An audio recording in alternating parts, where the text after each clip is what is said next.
Good evening, everyone, and welcome to tonight's City Council meeting of July 18th, 2018. At this time, could I please have Pastor Steve Hammond come forward for the opening prayer?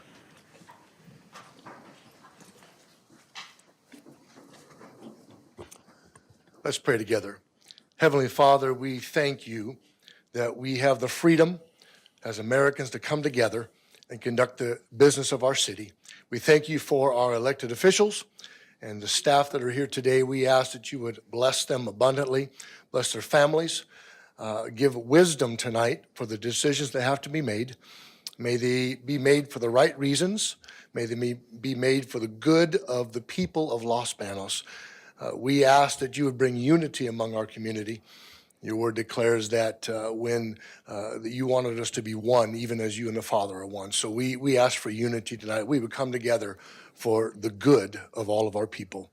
We ask that you would govern these proceedings and give wisdom and direction. In Jesus' name we pray. Amen. Amen. Okay. I'd like to call to order the July 18th city meeting of the Los Banos City Council. And Chief, would you lead us in the flag salute? Allegiance to the flag of the United States of America and to the republic for which it stands, one nation, under God, indivisible, with liberty and justice for all.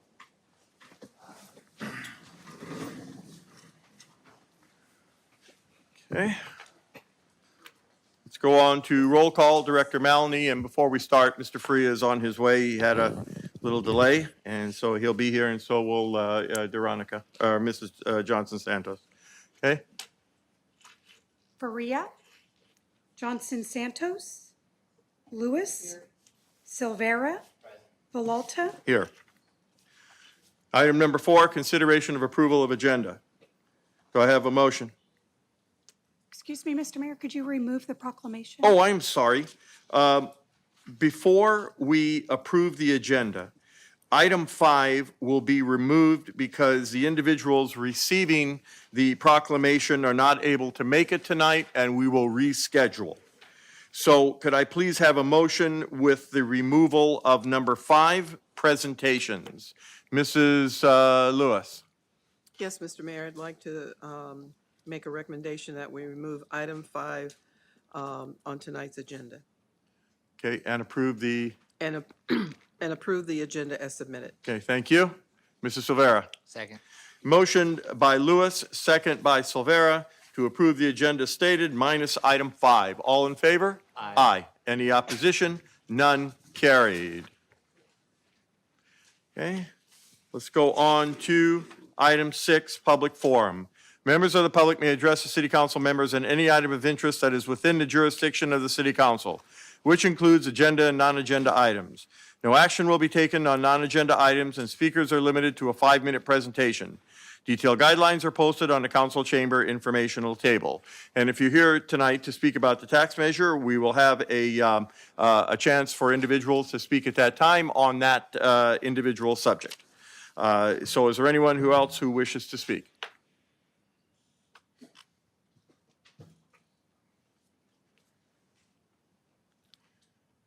Okay, 5 minutes. Hello, my name is Nikki Tuft, and it's been some time since I've been before you.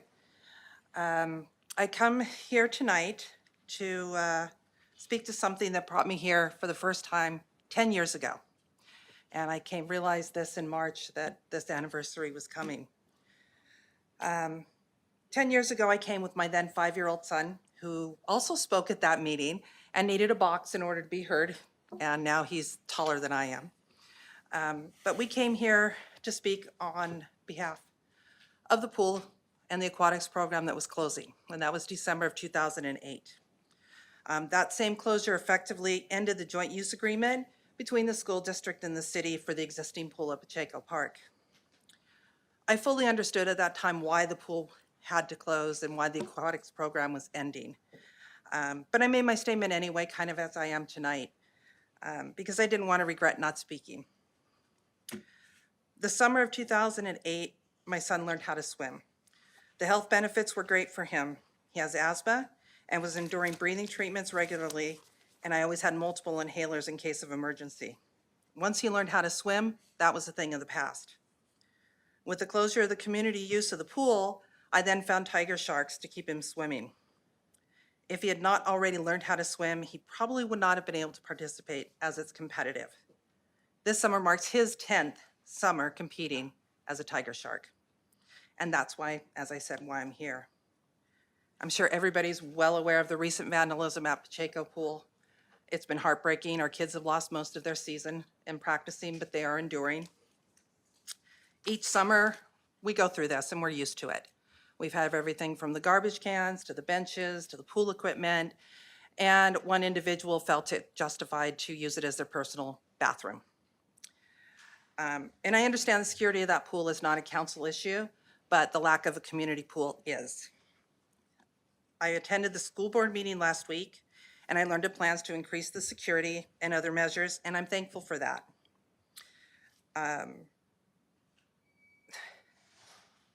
I've tried to find the history of tiger sharks, and from lifelong residents here in Los Banos, I've been here 14 years, and most of them say, well, so-and-so's grandchild, child did it. And the closest I can get is about 50 years that this program's been here. And that's a huge part of our community. The program feeds skilled swimmers and water polo players, and my own son was undefeated in WAC this year. And I don't know how many have gone on to play in college or swim. 10 years ago, when our community and our country fell on hard times, the cuts were made. But I've recently seen the approval of many, many more homes, and to me, that represents times are ending. I have heard recent rumors about a plan for a community pool, and I hope it's true. One pool for 2 high schools, water polo, swim teams. There's no time for our community. No time for swim lessons, no chance of summer jobs for our youth, and no time for families to beat the heat in a safe environment compared to the many local canals, rivers, and lakes. You, the elected leadership, Mayor Villalta, Councilman Faria, hello. You were here when that closed. And I really hope the time is now that action will start moving forward for our community. My son has 2 years left in high school. Even if a pool was planned tonight, it's not going to benefit my family, but our community needs to benefit from it. He has hopes of aid for college and has even talked about the Olympics. He may or may not achieve that goal, but if he does, I'm sure this community would love to claim him as theirs. He grew up here. I know he would thank his coaches who believed in him, hopefully thank us, his family, for supporting him and enduring the heat. But I can guarantee at this point in time, he wouldn't say that the city supported him. So I'm asking you, please consider supporting the next young man or woman of this community who may have the same dreams of success. Give them the chance to thank you, our city officials, for finding a way to bring back a program to the community that desperately needs it. Thank you. Thank you. I would like to address that, but I think it's proper I address it during the item that talks about the tax measure. Okay, thank you. Is there anyone else who wishes to speak at the public forum? Last time I was here, Mayor, I got a lot of help from the chief and from you on an issue I was having with my neighbor. Today, on a code violation. Oh, could you state your name, please? Oh, I'm And sorry, Max Gomez. Max, could you come? My name's Max Gomez. I live on Overland Avenue, Just Los Banos is fine. Los Thank you. Banos. Last time I was here, the chief helped me with some code violations my neighbor was committing. Tonight, I'm here addressing my own code violations. I'm not here to complain. I've already agreed to comply with the code violation. But I think that what I wanted to do was to kind of get you folks to think about how some of these code violations affect people. If I may, I'd like to present some pictures. Okay, could you give them to the city clerk, please? Pictures that I've just given the clerk are part of my backyard. I put $14,000 almost $15,000 in the renovations for my home over the last 8 to 10 months.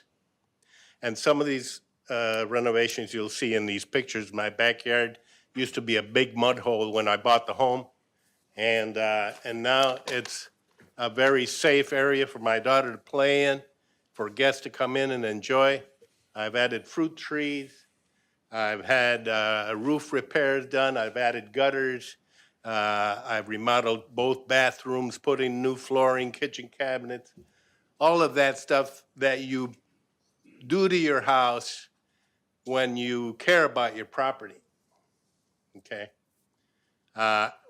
Another thing that I've done, and the reason for my being here today, are these 3 pictures that I'm going to be handing you. This is the issue that I came here tonight about.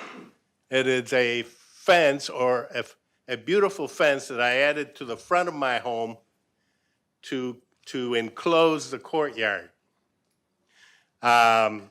Just last week, I got a visit, and as you see how beautiful it is.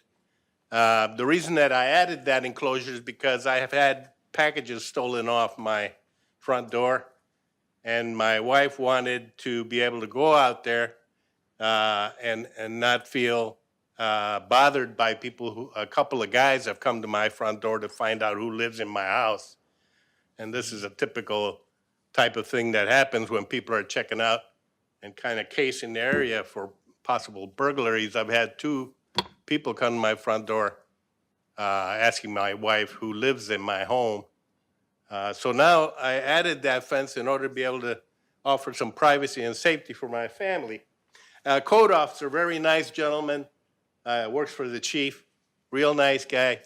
I really had no complaints about it. Came over to the house with a big smile on his face, shook my hand, and he told me about my code violation. Apparently, the very front of that fence is 2 feet short. The code says that you can't have anything closer than 20 feet from the sidewalk, from the edge of the sidewalk. My fence, the front of that fence falls 2 feet short of that. So he told me that I had to either tear down the fence or modify it. And I've agreed since to modify that fence, take it back 2 feet, no problem. I can still have my enclosure. But I think that what I've come here to talk about, when I started to make improvements to my home, one of the next door neighbors, one of my next door neighbors started to improve his house. The other guy is a landlord and he's renting that property and that house is falling apart. He doesn't seem to care. The next pictures I want to show you are things that are going on in my neighborhood within at least a mile radius of my house. You'll notice there a picture of a house on the corner of North and Overland that is so run down it looks abandoned. The backyard's fence is falling apart and there's all kinds of trash in the backyard, broken down couches, rotting tires, trash that is just a terrible sight. It looks like a landfill. Okay. Mr. Gomez, it's been 5 minutes and I have to ask you that I can't give you any more time. Well, wait, no, Mr. Gomez, would you please talk to the chief or code enforcement tomorrow and show him the remainder of your presentation tonight so we can take care and we can abate that property. Okay? Thank you. Thank you very much. Okay. But I'm asking you to please contact him tomorrow. Contact the chief. Yes. Contact him tomorrow. Okay. Because if there's something that needs to be done. Yes. Okay. Yeah, we'll give them back. Here you go. Here you go. I just wanted for you all to think about how codes affect. Okay, thank you. All right, is there anyone else who wishes to speak at the public forum? Good evening. I'm Sandy Lemus. I live in Los Banos, and you don't even know what I'm going to talk about. We are here for Salvation Army. Do you have Salvation? Yes. Okay. All right. So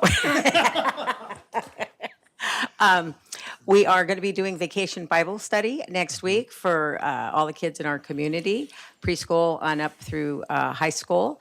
It'll be from 10 to 12.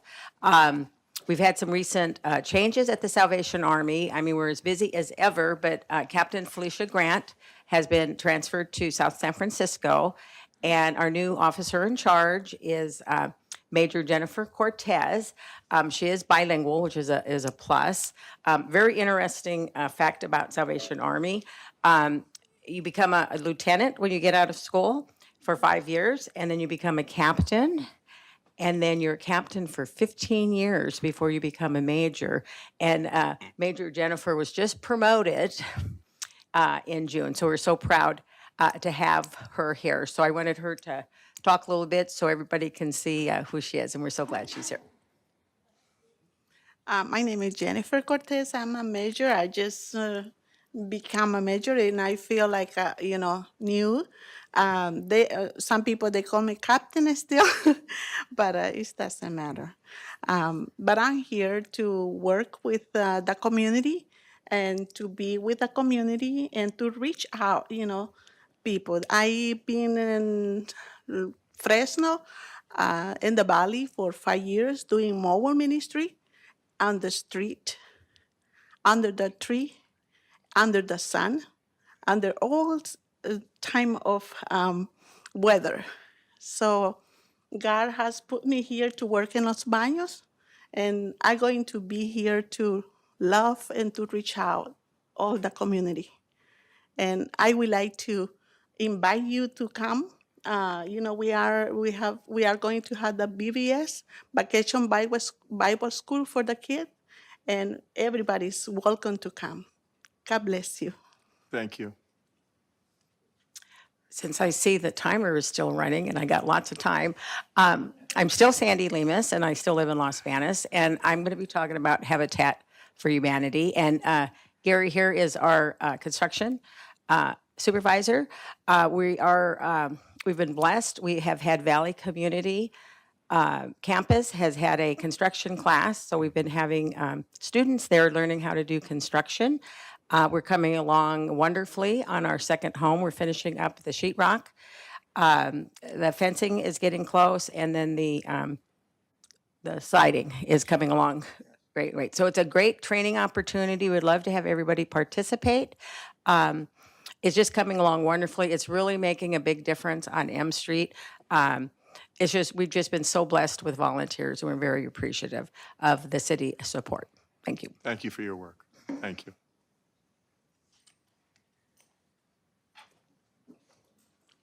Is there anyone else who wishes to speak at the public forum? Yes. Hi there. My name is Elizabeth Bachman. I am a new member of Los Banos. I moved here in February with my husband, Stephen Bachman, who is now working for the school district. I'm a stay-at-home mom of 2 little boys. One is 3 and one is 4, and I am the assistant coach for the Tiger Shark swim team. So I really feel like God puts you in a place for a reason, and this opportunity as the Tiger Sharks coach was really just kind of fell in our lap as, husband and wife for something that we can do for our community that we hope to be a part of for, the rest of our lives, God willing. I just wanted to say how disheartening it's been to watch these families that we've been coaching fall off and get so discouraged and just not have the proper opportunity that most kids have with having a public program.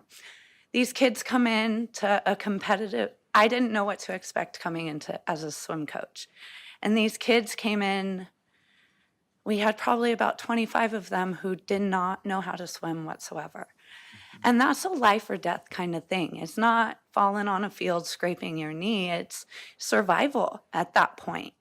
But now, every single one of them that their families stuck around and endured, the pool closures and everything, they know how to swim and they can do it and they're competing and they're having fun. And my kids are going to be a part of that next year. And I know Nikki said, she was here 10 years ago, and sorry, nerves, this is my first time doing anything like this, but I never would have expected to be here. But, I never expected to be put into this situation as a coach and to give these kids opportunity. And I feel like as a coach, it's hard to tell these kids, no, you can't, we're so thankful and we're so blessed with support from Atwater and everything, but we need a public program. I grew up in a very successful public program. I loved it so much. It was my entire summer, from water polo to synchronized swimming. I was a diver since I was 8. I went to college and dove. I ended up coaching my diving team. And to not be able to do that for these kids when I have this knowledge to share, it sucks. So I'm going to be here for a long time, hopefully. So you'll probably see me more. But I would really love to hear and get in contact with someone about what the steps are going to be done in the next couple years, because my kids are going to be those kids. So thank you. Okay. And again, just like Nikki, I will address that during the tax measure issue, okay? Definitely. All right. Thank you. Okay, you're not falling on deaf ears. I just want you to know that. Okay, is there anyone else who wishes to speak at the public forum? Not seeing or hearing anyone, I will now close the public forum, and we'll go on to consideration of approval of consent agenda. Items on the consent agenda are considered to be routine and be voted on in one motion unless removed from the consent agenda by a city council member. And tonight we have, Mayor, before I read the consent agenda, can I just read for the record that Councilmember Faria arrived at 7:12 and Councilmember Johnson Santos arrived at 7:16? please. Thank you. Items on the consent agenda are as follows. Warrant numbers 211179 through 211576 in the amount of $4,213,361.03. Minutes for the June 20th, 2018 City Council meeting. Minutes for the June 26th, 2018 Special City Council meeting. Measure P Oversight Committee report. City Council Resolution Number 5976, authorizing entering into a license agreement between the City of Los Banos and Central California Irrigation District to construct, operate, repair, and maintain storm water drainage discharge facilities within Central California Irrigation District Main Canal right-of-way. City Council Resolution Number 5977, authorizing entering into a license agreement between the City of Los Banos and Central California Irrigation District to construct, operate, repair, and maintain underground drainage pipeline facilities within the Avalar Dam, or drain, I'm sorry. City Council Resolution Number 5978, authorizing the city manager to file a regional surface transportation program exchange program fund claim for fiscal year 2017-2018. City Council Resolution Number 5979, approving the submittal of a Caltrans Active Transportation Program Cycle 4 grant application to provide funding for a 0.95-mile multi-use path along the northerly right-of-state Route 152 from Badger Flat Road to the Merced College Los Banos campus. City Council Resolution Number 5980, authorizing the city manager to execute the grant agreement and associate amendments with the California Department of Transportation for the 2018-2019 State Route 152 Specific Plan, Road Maintenance and Rehabilitation Account, Sustainable Communities Grant Program. And the items are to be approved as submitted. Okay, is there any city council member that wishes to remove an item for discussion? And if not, do I have a motion on the all A through I? Mrs. Lewis? Yes, Mr. Mayor, I'd like to make a motion to approve the consent agenda as submitted. Mr. Freya? Second. Motion by Lewis, second by Faria to approve the consent agenda as stated. All in favor? Aye. Any opposition? None carried. Let's go on to item 8, new police station update. Chief? Do I need to switch to the? It is? Let's see, laptop?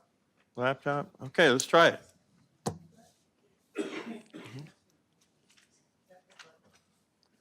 Well, good evening, Mr. Mayor, members of the council. Tonight is an exciting night for me and the police department because we actually get to talk about progress with the long-awaited new police department facility.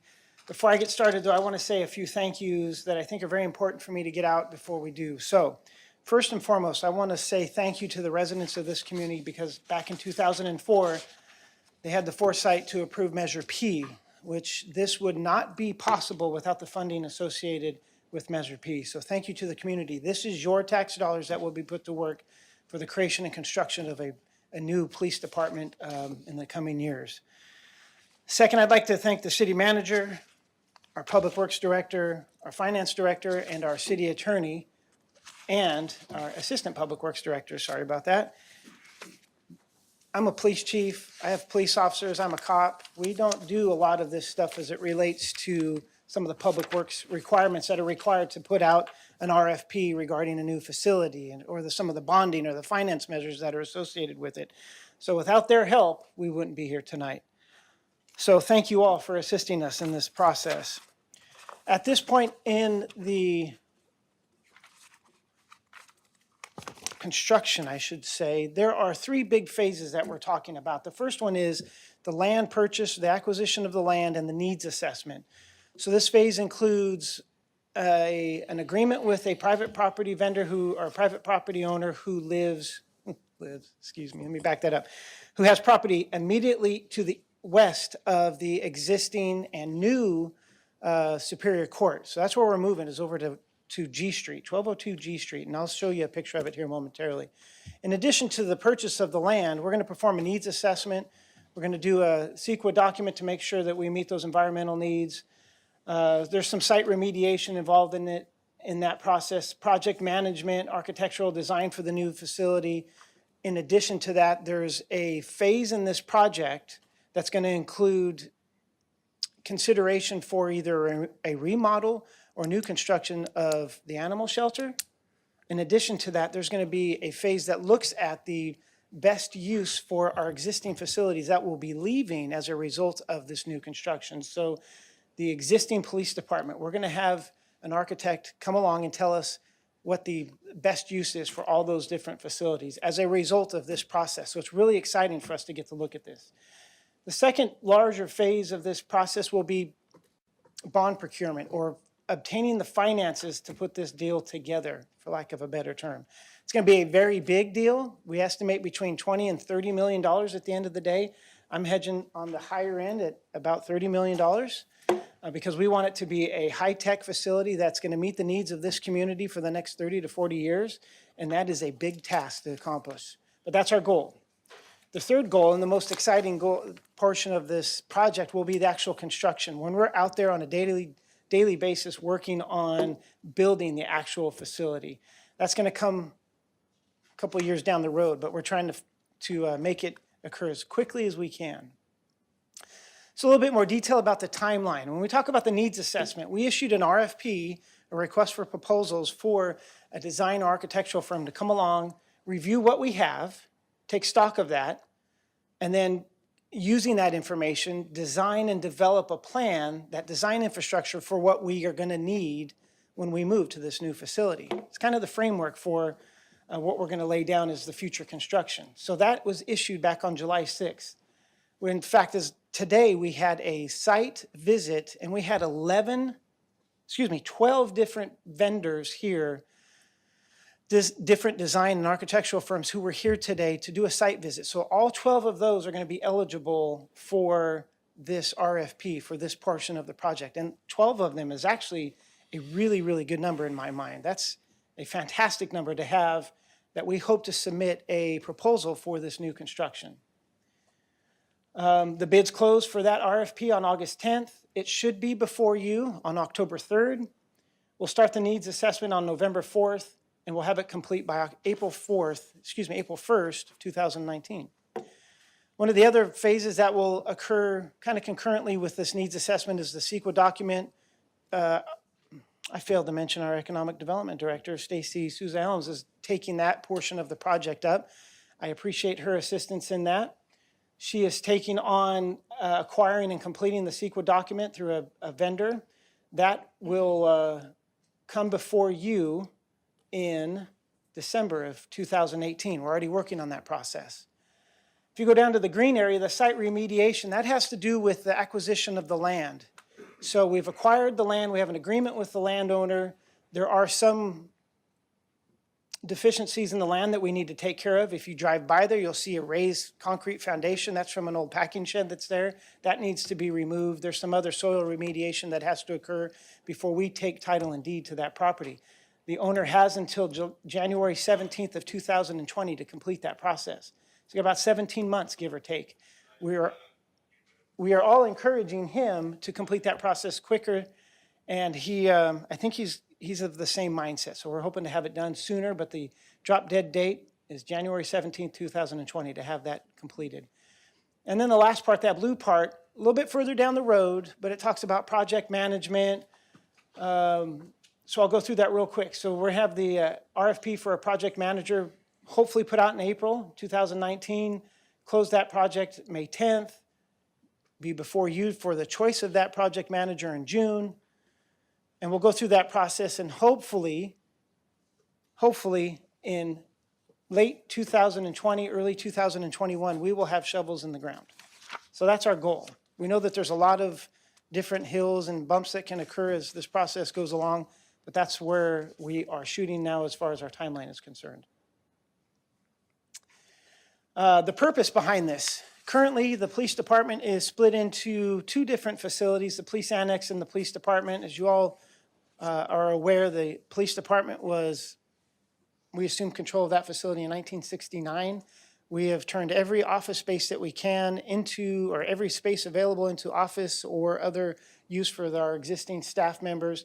So this is really going to be the opportunity to create a very efficient and effective workspace where we have all of our staff at one place to provide the best service that we can for our residents. So the administration, patrol investigations, PAL, code enforcement, and all of our support staff are going to be at one location. We're going to be conveniently located right next to the Superior Court, and we hope to have other criminal justice agencies located nearby as well. So the idea has always been a campus concept. So this is a rendering that was created back in 2011. And even prior to 2011, the idea was a one-stop shop for our residents where you can go to the court, you could pay a fine, you could visit the police department for your needs, and there were also going to be county offices located nearby. So that was going to be a campus complex.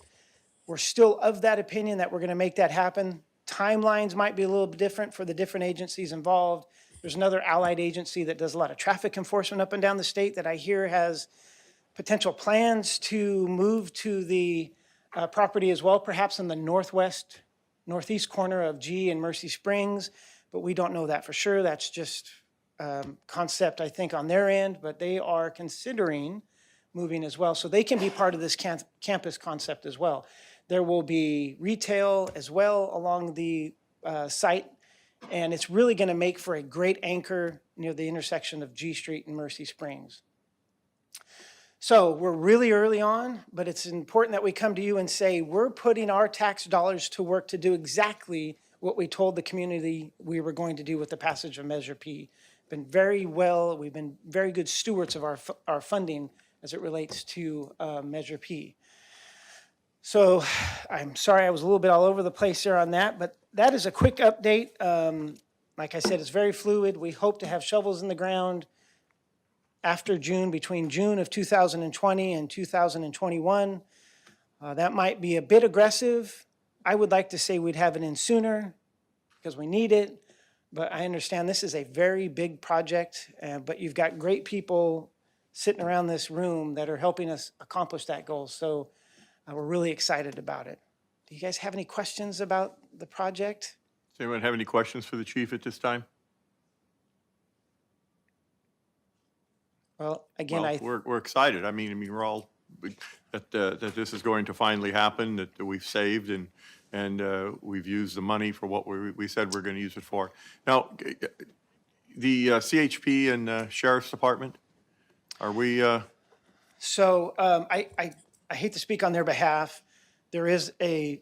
I've speak a heard- roundabout? Yes, in a roundabout way. There is a Okay. traffic agency that works up and down the state of California that I have heard is looking to move to a location nearby where this is because I think they appreciate the idea of the campus concept as well. But I don't want to speak on their behalf because I just don't want to reach that far. As far as the sheriff's department, I think they're a little bit. A county agency? Yeah, Okay. they're a little bit All right. further behind. They Okay. currently have a location across the alley from us.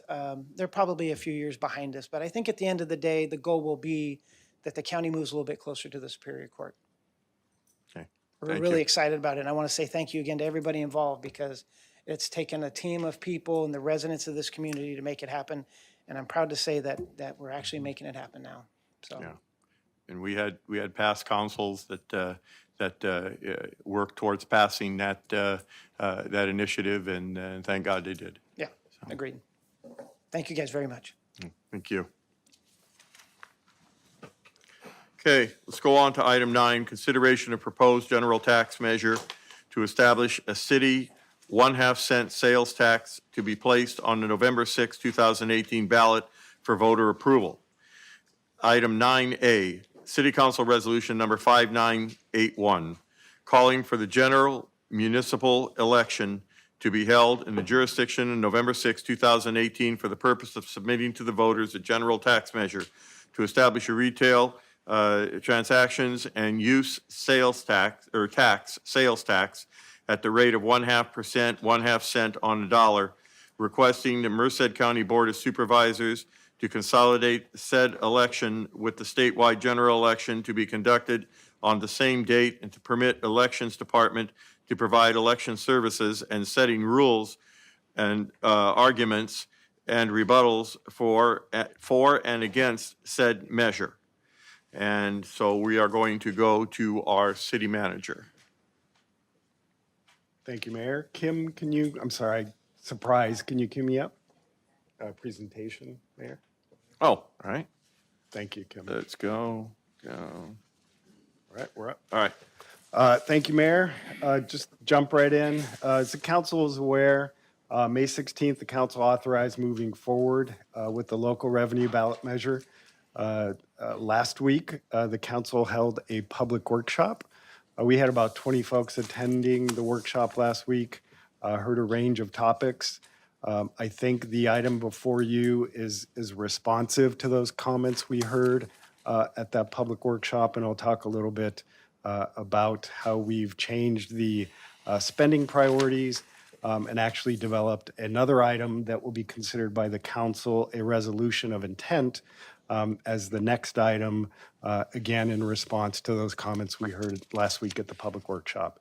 And that brings us, the other timeline item brings us to tonight, where the council is considering an action to place a measure, on the ballot. So just as a refresher for the council and just some background for those in attendance, this would be a 1/2 cent general purpose ballot measure, would be placed on the November 6th ballot, would have a 15-year sunset. So either this item would sunset or the voters would need to reestablish this at the end of 15 years. It would not be a tax on homes, properties, groceries, or prescription medication, but again, would be a 1/2 cent sales tax increase. Because it is a general purpose tax measure, it would require a simple majority or 50% plus one. And we estimate it will generate approximately $2.5 million in additional revenue for the city. Also contained in the ballot measure and the accompanying ordinance would be created a citizens oversight committee to ensure accountability and transparency in the use and expenditure of the funds. Be required to develop an annual expenditure plan that would be submitted to that oversight committee as part of the city's budget process. This source of revenue would be locally controlled, and all of these funds would be spent locally here in the city of Los Banos. These funds could not be taken by the state or federal government. There is a history of the state of California grabbing our local revenues, but this revenue would stay here in Los Banos and would not be able to be taken by those our friends in Sacramento. It would be accounted for separately. There would be annual audits required of the funding. We develop an annual report that would be provided both to the council and the Citizens Oversight Committee, really to again ensure transparency and the funds are spent as pledged to the voters of the city. The funds spent would be based on the community priorities and the priority spending list that we've developed to accompany the ballot measure and to be, if the ballot measure is approved, adopted by the council. So while the formatting got thrown off, but here's the ballot question. We did have to make some changes to the ballot question that was in the packet. There are copies of the text of the ballot measure in the back of the chambers, and the council does have the revised ballot question at your places at the dais. We heard about mid-afternoon from the county elections office that the language we were proposing was a couple words long, so we took out a couple ands and made some minor changes to the ballot measure question. So again, although it's a little off on the formatting, the ballot measure question is on the screen, and again, there are copies available for the public at the back of the chambers. In regard to the spending plan, what's on the screen is different than what was presented at the workshop. We've added percentages and increased the funding that would go to public safety to 80% of the funding. What we heard loud and clear from the community, both at the workshop and in a couple of surveys we administered, that public safety is the priority. So we moved some of the funding around to reflect those priorities. And again, public safety is the funding priority for this ballot measure. Just to go quickly through the table, again, the target for public safety is 80%. In that first box, you'll see maintaining police patrols and prevent crime. We actually increased that line item from 30% to 45%, which would allow for $1,125,000 in the first year to go to public safety in that category. And that's really where we see the funding of additional personnel. We would see funding up to 7 new police officer positions with that additional funding. So we would anticipate in next year's budget providing, if this ballot measure were to pass, providing funding for 7 new police officer positions. That line item would also allow for other uses of the funding, including using technology for crime fighting and crime prevention. But again, that would allow for up to 7 new police officer positions. The next line item was increased to 10% from 125,000 up to 250. That's where we would anticipate increasing our code enforcement activities. And really, we think we do a good job at graffiti abatement, but again, increasing, maintaining, enhancing the city's efforts in regard to blight reduction, graffiti abatement with that additional funding. Down to the next line item, protecting and maintaining 911 response times. That's where we would see the funding of an additional dispatch position. So again, in next year's budget, if this measure were to pass, we would provide funding for an additional dispatch position.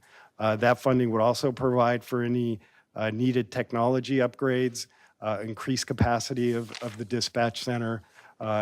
So again, funding a position there and some additional technology for increasing capacity in the center. Next line item, adding programming to support youth.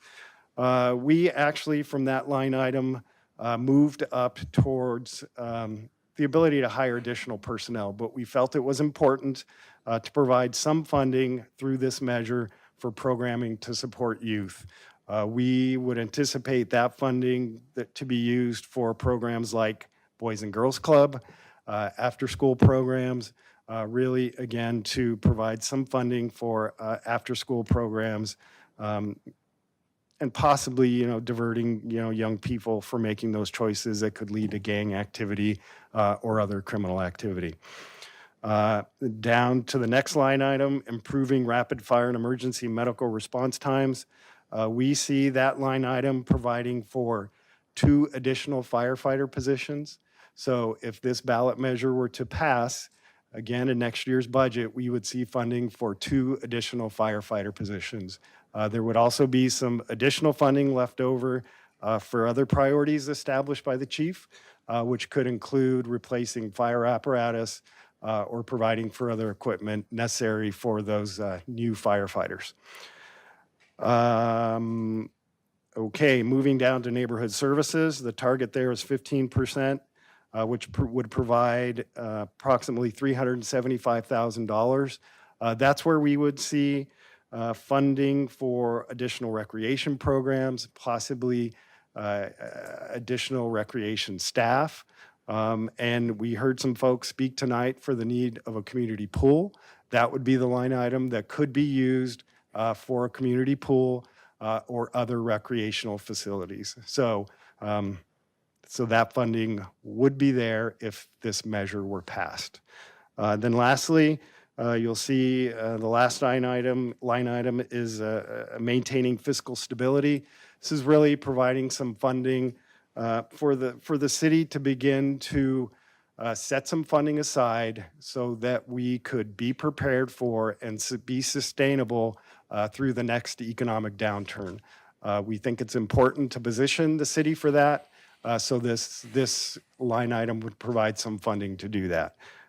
We reduced that amount to $125,000, again, based on the priorities we heard from the community and based on what we heard being public safety as a priority. So we moved some funding from that line item up towards the ability to hire additional staff.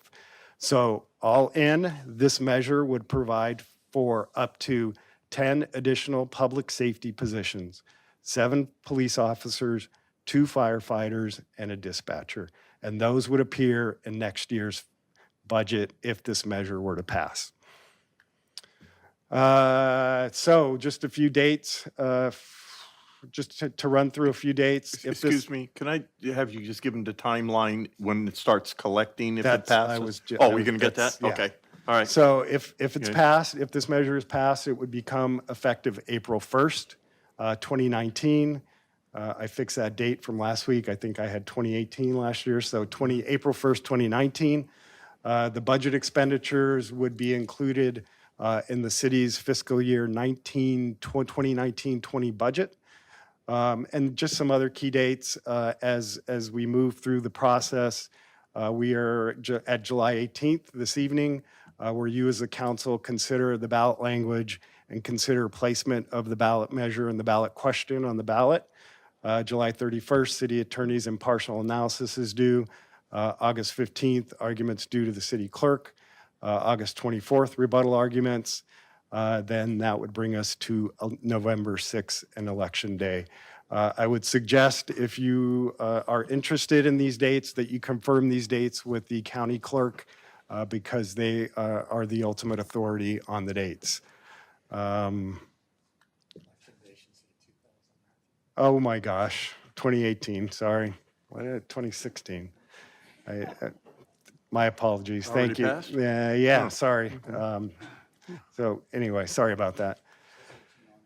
Okay, thanks, Tom. So the recommendation this evening is to adopt Resolution 5981 with the revised ballot question language.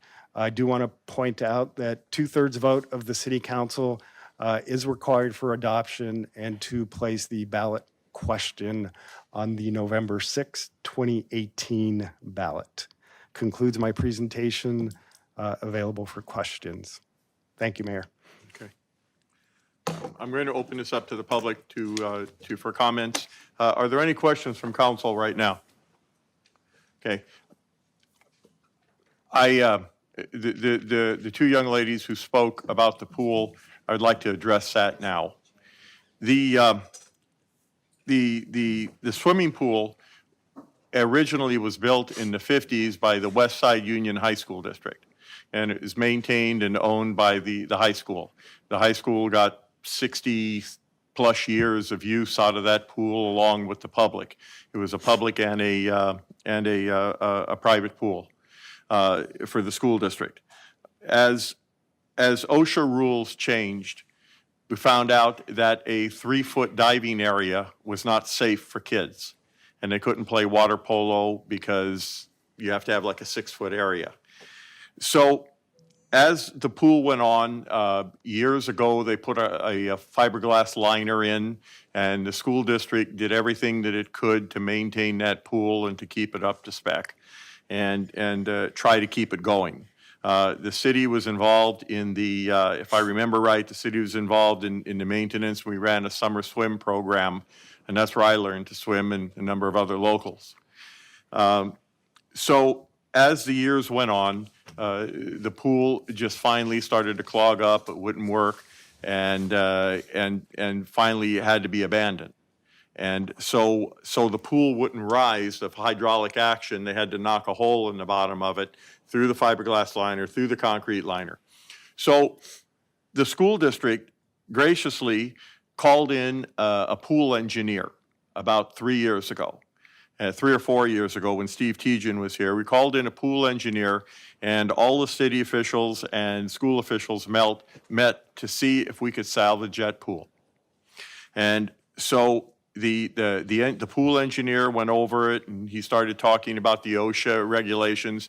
He started talking about the new pipe regulations that you had to have, and if that pool could be salvaged.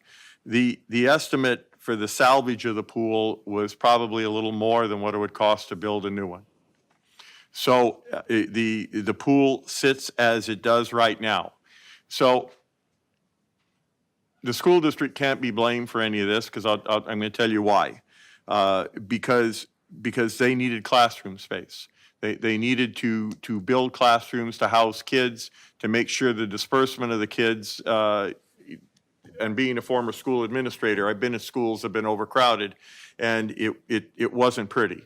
So the school district made the right choice to take every dollar that they could to build new schools, and now they successfully passed a continuation of the bond measure. So the money that they're going to get is going to go towards a new school, and rightly so. So do they have the money to refurbish the pool? No. The pool can't be refurbished. The school district needs to build classrooms. And I wholeheartedly 100% concur with their actions and what they're doing. So we are a team, we are a partnership with the school district. So now it brings us to the question of what are we going to do now? So in this ballot measure, it talks a little bit about how the money that we can set aside, and then can that money be leveraged with smart financing in order to get us a pool as quickly as possible, and maybe to begin with some splash pads for kids. When we envisioned this, we want recreation for the kids, but also we realized that there are great needs in the area of public safety. Policing has changed, and the chief is going, both chiefs are going to deal with this, but how we fight fires and how we fight crime have changed so much in all the years. And now the technology that takes over with the license plate readers. I went to a conference where one city had a makeshift camera system that went throughout all the city, that covered the roads, didn't cover your backyards, didn't cover your hot tubs or your swimming pools, but what it did cover was all the streets in a city, and so it could be proactive to help be fighting crime. And license plate readers that would quickly analyze if something was wrong and if the car was stolen.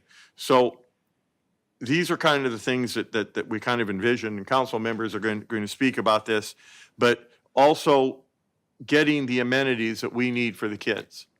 I just recently visited a community and they had a beautiful pool and they had an orchestra area. And so I said, Jesus, I said, where'd you guys get the money to build this? They says, we built the pool 65 years ago and we built the orchestra area 60 years ago. So the communities that are building these things, they built them a long time ago and these new facilities are not being added. But it's time to add new facilities, but we're going to need your partnership and your help. And I will make my commitment to this after everyone else speaks and how I can, how I feel about this tax measure. No one likes to be taxed, but we have to find some way to get the amenities that we need.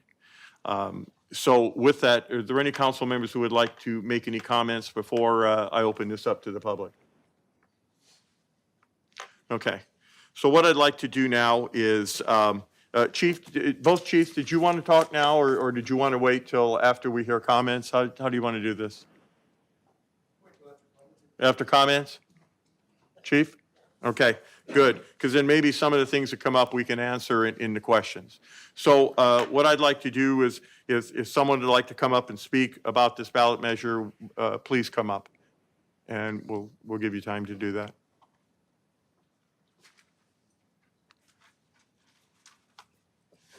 Good evening, Mayor and City Manager, where'd you go? And the board, City Council. About 15 years ago, can you hear me? Can you hear me? Yes. Oh, Diana Ingram Thurston, Los Banos, I'm sorry. About 15 years ago, a few members of the community and I gathered to think of something called Measure P. And when I would talk to a lot of the different organizations and businesses in the community, no one was particularly excited about having another little tax. I don't know anybody who is. But I worked tooth and nail to get that measure on. And I can say I have never been prouder, other than my children and my marriage, of anything than Measure P, because we've done exactly what we said we would do. And I have been on the committee that has gone over the budget and followed it. And so because of this, I have learned to respect the members of the police department, the fire department. I have learned to respect the city managers, the people that I'm talking to. If they say they're going to do this, they listen to me. I feel comfortable. So when I have heard about the possibility of the need for another small percentage, we probably spend more on Starbucks than this is going to be. Although I don't like to spend money, I think this is a necessity. It is the most important quality of life issue that we could have, because if you do not have safety, you don't have anything. If you don't feel comfortable leaving your home, if you don't feel comfortable being in your home, or if your house burns down, or your children are safe on the streets, nothing is more important. Everything that I've heard discussed are things that would add to the most important levels of quality of life. There are things that you consider first before you maybe build a swimming pool in your backyard, and I would love one. You make sure you have a good security front door. So I just am here to say that I have had tremendous experience in dealing with this process. I believe that it's a necessary tax, and I think it's something that I hope the community will support, because this tax is for the community. You're voting for money to do something for yourself. Thank you. Thank you. Is there anyone else who wishes to speak? Could you come up, please?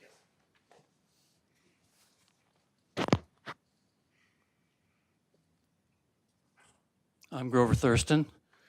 Who would perform the audits? It would be done as part of our annual audit process. So the city does annually an audit. Those auditors are actually here conducting their annual audit. So independent outside firm we contract with to do those annual audits. Outside firm? Yes. Did you have bids for that? Periodically, we do solicit bids. Sonia can tell us a little bit more about that process. Okay. How many do you anticipate for the oversight committee? How many members? Yes. Did we specify that in the? Five. Okay, and how are they selected? Typically, we'll advertise for vacancies on that oversight committee, solicit applications, and there will be an interview process. Okay, and what's the timeline on that? I would anticipate us shortly after the certification of the election results to begin advertising for that committee. Okay, thank you. Okay, and to add, this is a separate audit. This is not part of the general fund money. It is not commingled with any general fund money. Well, let me reset this. Good evening, Mr. Mayor, members of the City Council. I too am very supportive of this tax measure. Oh, my name is Julian Mencias. I apologize. I too am very supportive of this tax measure. I recently had the privilege of being given a tour of some community facilities in an area of South Texas that is it's a very bad economically depressed area. In fact, it's behind the Appalachians in South Dakota as the most depressed area in the United States. And I'm sure many of you are familiar with McAllen, Texas, where they're having the immigration. But it's a town right next to it. It's called Pharr, Texas. But it's not F, it's Pharr, Pharr, Texas. And they were graciously gave me a tour of their facilities. And one of the areas that they gave me a tour of was their swimming pool that they had built for their community. And I was astounded. It was part of it was enclosed. It had Olympic-sized lanes, swimming pool with scoreboards and clocks and everything on the outside. It had a bunch of slides for the kids, so it was partly indoors and outdoors. And I hope that if this community does pass this measure, which we fully support, and of course we support safety too, but I hope that if they do so, this measure does pass, that instead of giving some kind of perfunctory effort in building a swimming pool, that this community does something that really, really is a shining star for this community, so that these women over here that spoke earlier can have their children participate in a facility that is top-notch and that would be the talk of the county. And I really hope that this community backs this effort, because we need some of these facilities for our kids. And by the way, you know and I know, we all know, if the kids aren't swimming, if the kids are swimming, they ain't breaking into houses. Thank you very much. Thank you. Is there anyone else who wishes to speak?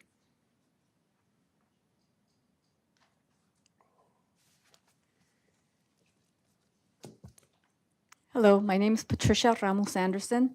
I am president of LULAC. And for me, I've worked in this field in my career, 32 years of gang intervention and suppression and supervising officers. Public safety is the quality of life. If we don't sustain our communities with short-term and long-term goals and strategies, we are going to be spending more money instead of investing in our youth, from prevention to incarceration. When you incarcerate one youth of $55,000, that would have paid your recreational summer free drop-in swim program for that summer, free. So we got to look at investing in short-term and long-term strategies. Public safety, what you're doing now is excellent. That you guys are going to have a community oversight, you're going to have input from the community, because it's a partnership, it's a collaboration of not just the city, but of the school district because the school district has some of the first indicators of gang activity that falls into the community and in the weekends, in the evenings. You know, crime has it doesn't discriminate. It'll go after the most vulnerable, our senior citizens, our working poor. Also, you're talking all communities, affluent, middle class, or just challenged, disadvantaged communities. It doesn't discriminate.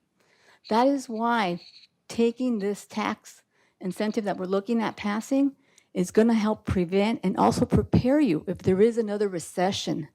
And that is so key and vital that you guys are thinking about that, because a lot of people forget about that piggy bank. You never know when we're going to have another hit. And you'll be prepared, because if you don't have a police force, or if some happen to get injured because they're on duty, we are in trouble. You need to have a certain level and standard of officers out in the field, and your dispatch, and a modern facility for the dispatch calling in and a response. You also think outside the box that you also have community service officers that will just do the mundane, a report for a break into my car. You don't need to use an officer that is trained in gang intervention services.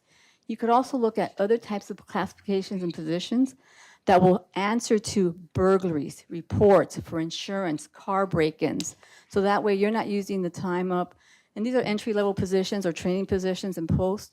So that way they're addressing the needs of the immediate community, and our officers are actually doing the much more challenging issues in the community itself, whether it's gang, it's suppression, the intervention, or the investigations.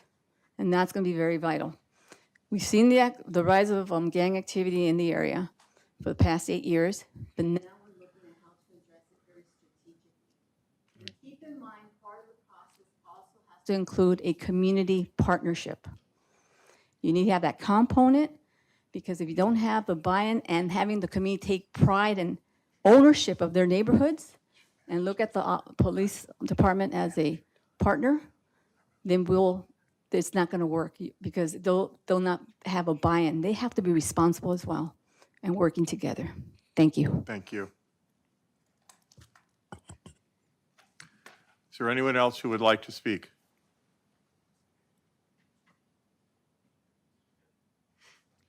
Not seeing or hearing anyone, I will now bring it back to council level. And could we please hear from the two chiefs? Who would like to go first?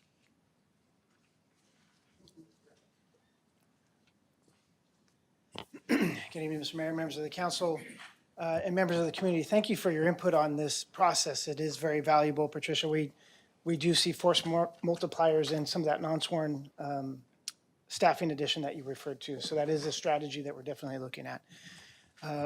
You know, we never really take sales tax initiatives lightly.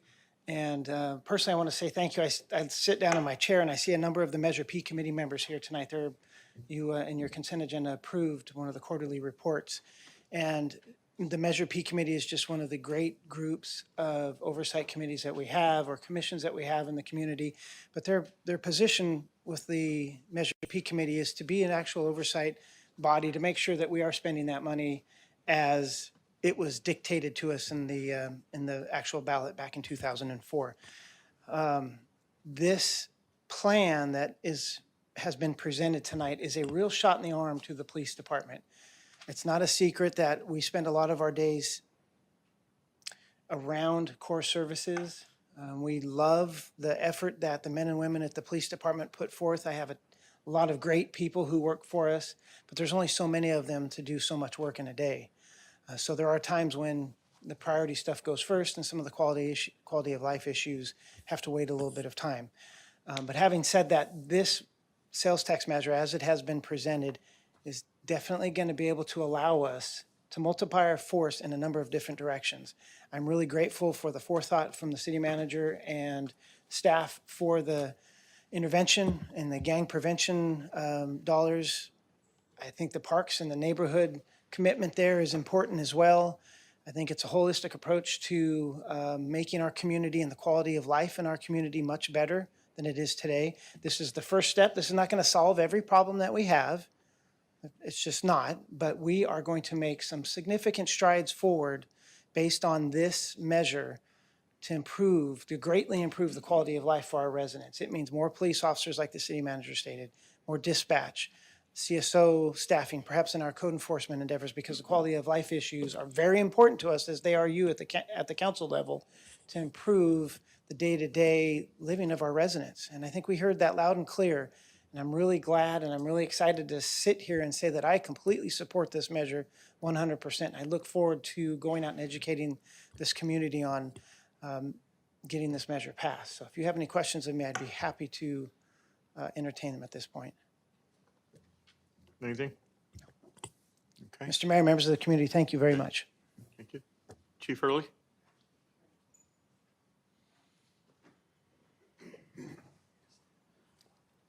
Again, I do want to thank the Measure P committee members that are here. You are proof that our community can be transparent and we can do what we say. And I think this measure is going to be another example of what our community, when we set our goals to do something right, we will follow through with it. In regards to the fire department, what this can do for me and my crew and the community is huge.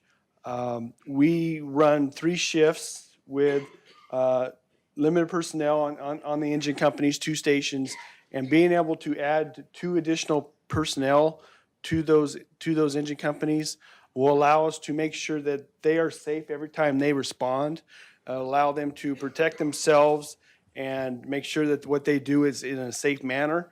That is extremely important to me because we have a sign over our door that says that everybody comes home. And it's important to me to make sure that we continue to do what we do. Every day we are very involved in fire prevention, fire education to the community, and training. We need to make sure that we continue to do the training, and by bringing on quality personnel that like the personnel that we have here now will allow us to continue that, improve that program, be able to provide a better service to the community like we have for the last 128 years in our community. And so I do want to say thank you for this. There's a lot of things that we can do with these funds and personnel, equipment, being able to purchase the needed equipment that we have, the needed safety hardware, turnout gear, our safety gear, the SCBA's, repairs. Everything costs a lot of money now, and it continues to increase.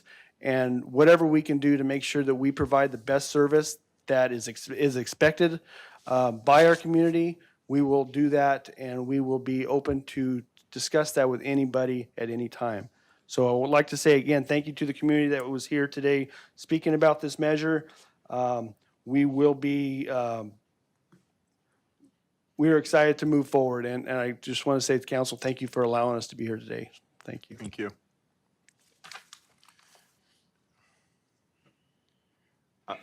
When we give other council members time to speak, if they'd like to make some comments before we, okay, let's, Mr. Freya.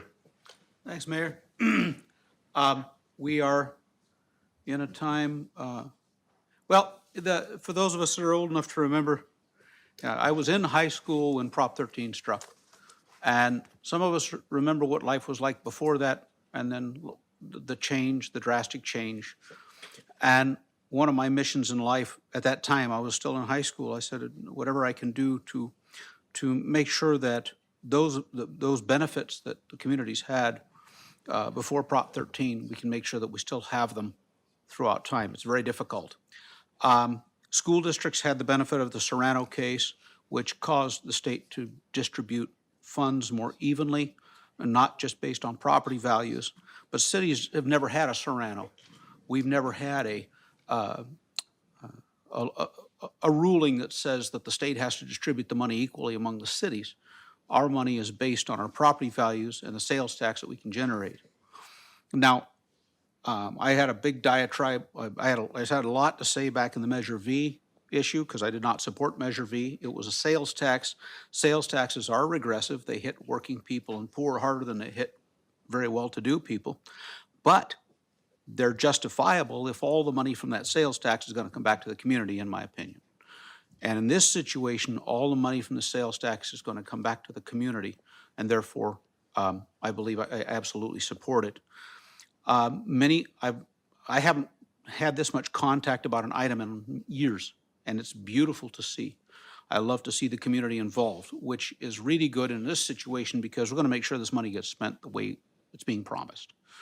And that's an important thing. One of the big complaints was, what guarantees do we have? Well, unfortunately, the general fund, as it sits, is at the council's discretion. There's no guarantee that we'll spend the general fund correctly.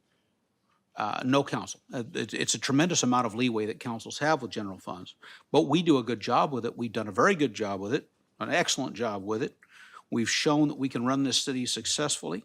We're providing more programs, we're putting more money in the bank, and we're increasing our staffing for public safety, and we're doing all that and successfully. And so we've demonstrated our stewardship of this money. We've demonstrated that we can handle the general fund, and this money will be at our discretion, but even further supervised by an oversight committee. And an oversight committee carries a great deal of respect and weight. Measure P, one of the most respected groups of people in this town, because of many of them are very, very sharp financially, and they keep an eye on things and make sure the city is doing things correctly and as we promised. I think a city needs to provide services, a sales tax, and a sales tax here too. We have a lot of people coming through Los Banos that don't live here, and so we collect the sales tax. Pacheco Boulevard is our gold mine, really. And that's what we're going to be tapping, because Pacheco Boulevard, that's where most of the sales tax comes from.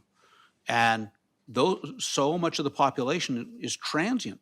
So that money is coming to us from someone else. It's not having to, we're not having to spend that money, just taking it from the same people and giving it back. We're taking it from the transient population and bringing it into our town, because our town suffers tremendous impact because of Pacheco Boulevard. We all know it's a very big challenge. But since we're having to suffer the challenge, let's reap the benefit. And I think this is a great way to do it. So I totally support this measure. For those of you who do not trust government's handling money correctly, I understand your concern. I will pledge to make sure as long as I'm here, that I will vote to preserve this money and use it as it's being proposed. And if I don't get reelected, I'll be here at council meetings, nagging the council members who are here and to do the same. So we have our word, we have our honor, and I think it's good. I think it's a good plan. Thanks. And that brings up a very important point to the people who are up for election, to pledge that they are going to follow this expenditure plan. To pledge, and I pledge, we will, and I want to be corrected right now, we will hire 10 new employees. We will. Correct?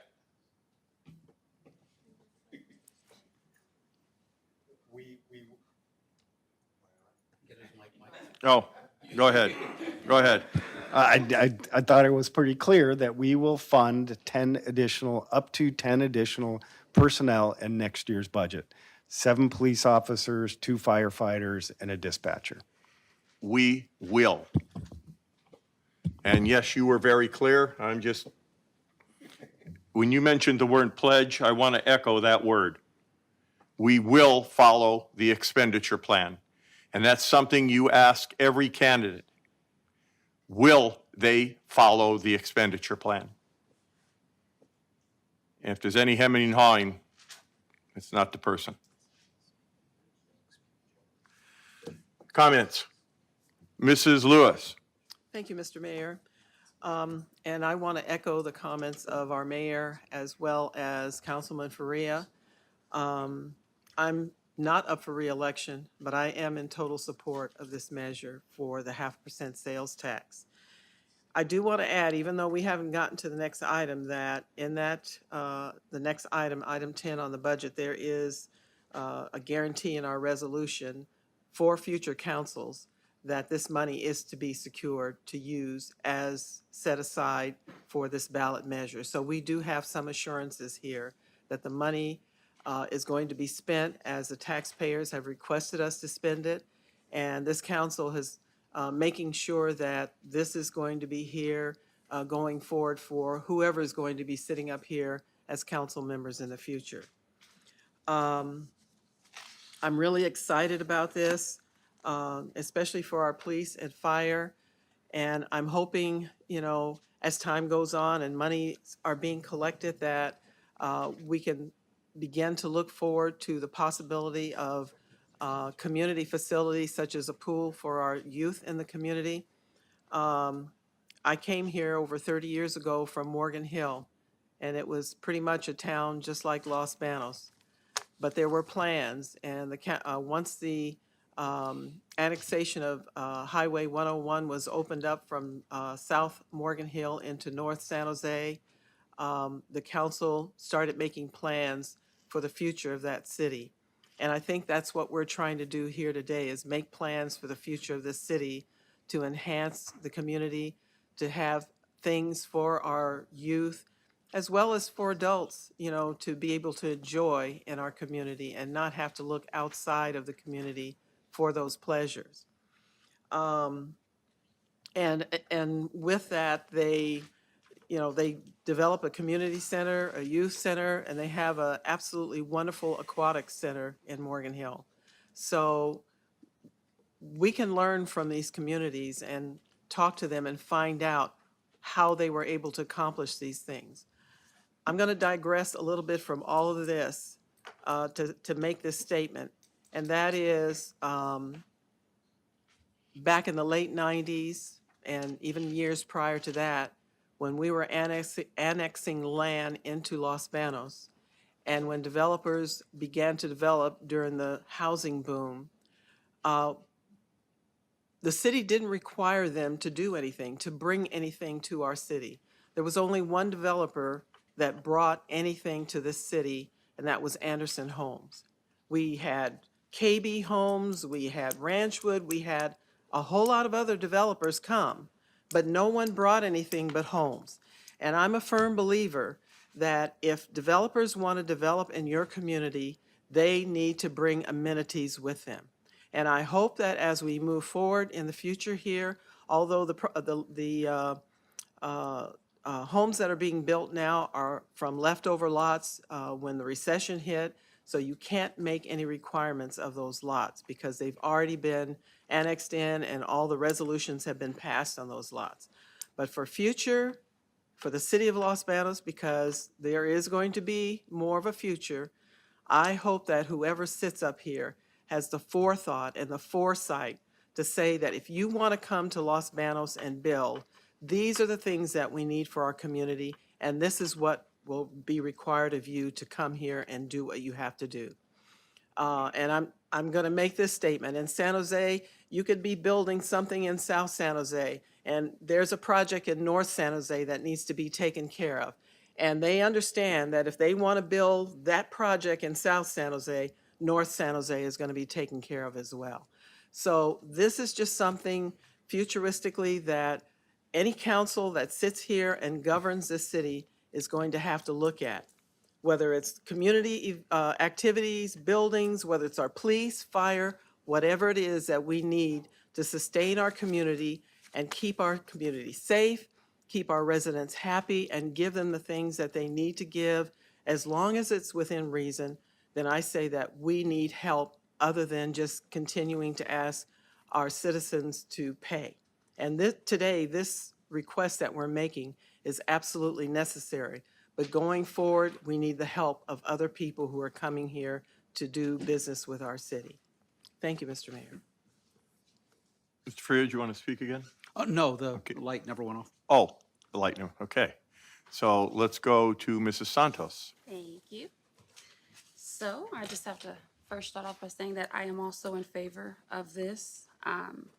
Listening to our residents, through the workshop last week, even on the street or Facebook, all you hear is that people want safety. They don't want things to be stolen off their porch. They don't want They want to feel protected in their own homes.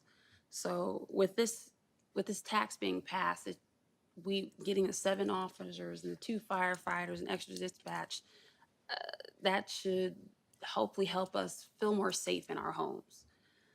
I also want to say that for the swimming pool, we came here coming up on 24 years ago now, and we remember swimming in that pool. All 8 of my family members, we all went over there, just took up a lot of space, went over there, swam. We learned how to swim. We all dove off of that. We loved it there. And when it went down, we were completely heartbroken. So with this tax and some of that money being able to help with that pool and help with activities for kids so they stay busy, so we lessen the crime, which is, to help our police officers out there as well.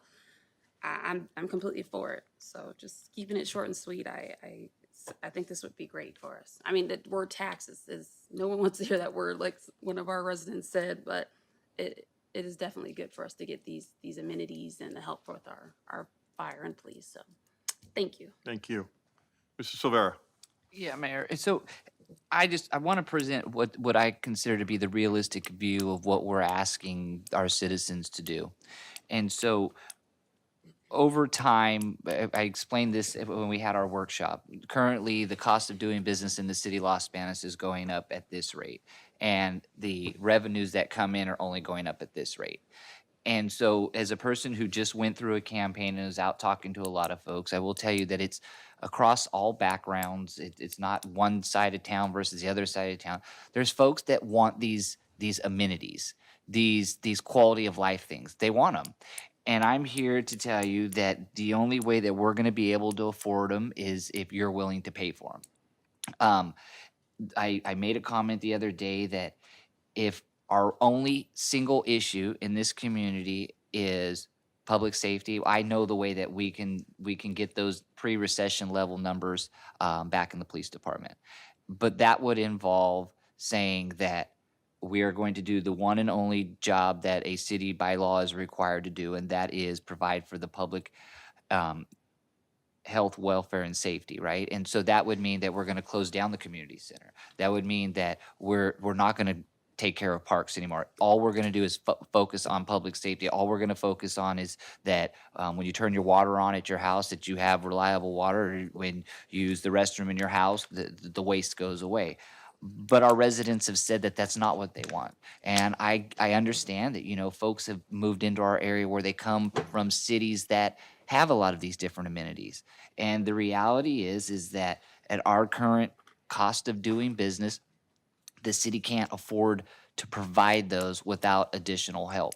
And so, like everybody said, everybody wants to feel safe, and that's why that's a big part of this measure.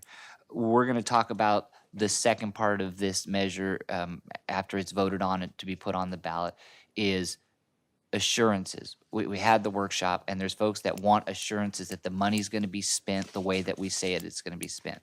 So what I say is that it's your job as citizens to hold the elected officials accountable. It's the job, the oversight committee has a very important job. If the city's not doing what they said they're going to do with the money, you need to be screaming from the rooftops. You need to, the report card on how your elected officials do and are doing is when they go up for re-election. If they're doing a bad job, don't vote them back into office.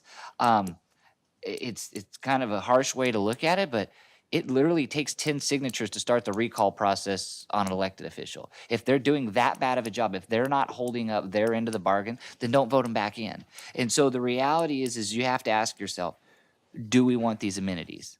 And if you want those amenities, then you're going to vote yes on this measure.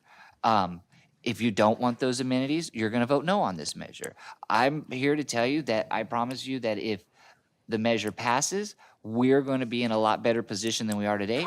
If the measure doesn't pass, the city of Los Banos just doesn't fold up and go away. We will continue to be fiscally, make fiscally sound decisions. It's just that rate of being able, somebody mentioned, well, housing's going on, that we're building housing again, so there must be more revenue. It's true, but the cost of business is going up. I'll share with you, I've said it before, I'll say it again. when CalPERS has said now that our $20 million roughly unfunded liability that's amortized over 30 years, we now got 20 years to pay it back. In the long run, it saves us money because we're not going to be paying interest, but our payment just went up. CalPERS has reduced their rate of return on their investments from 7.5% to 7%. You say, well, it's 0.5%. What does that mean? That means, and I know it's estimating on the high side, but 3 years from now, it will cost the city of Los Banos $3 million a year more to do business than it does today. We didn't gain a better employee, a worse employee, any. Just the cost of business is going up. And so if we want these amenities, there's people, they want to pull, and it's not just for the kids. Our active adults want places to be able to go and do, water aerobics or whatever the case may be.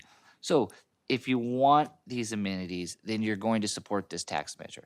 I was on the phone with a gentleman today who doesn't think that this is the right answer, that they think that we need to go for a specialty tax that just goes for public safety. But it's because there's this level of not trusting your elected officials. I feel like we've had some pretty good discussions on my years on this council, but for the most part, we have been fiscally responsible. The most important part of why I'll be voting yes to place this measure on the ballot is the second part of this. Yes, I can tell you that this resolution that we will talk about afterward is going to set some spending priorities. The law doesn't allow us to come up with an expenditure plan before the ballot measure, but it allows us to say in some generalities that a percentage is going to go to these things and another percentage is going to go to something else. I will share with you that it's going to take a majority of council to vote that in, and a majority of votes, council could vote to change those priorities.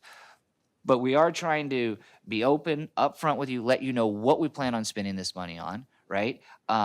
We're asking you for a 15-year tax.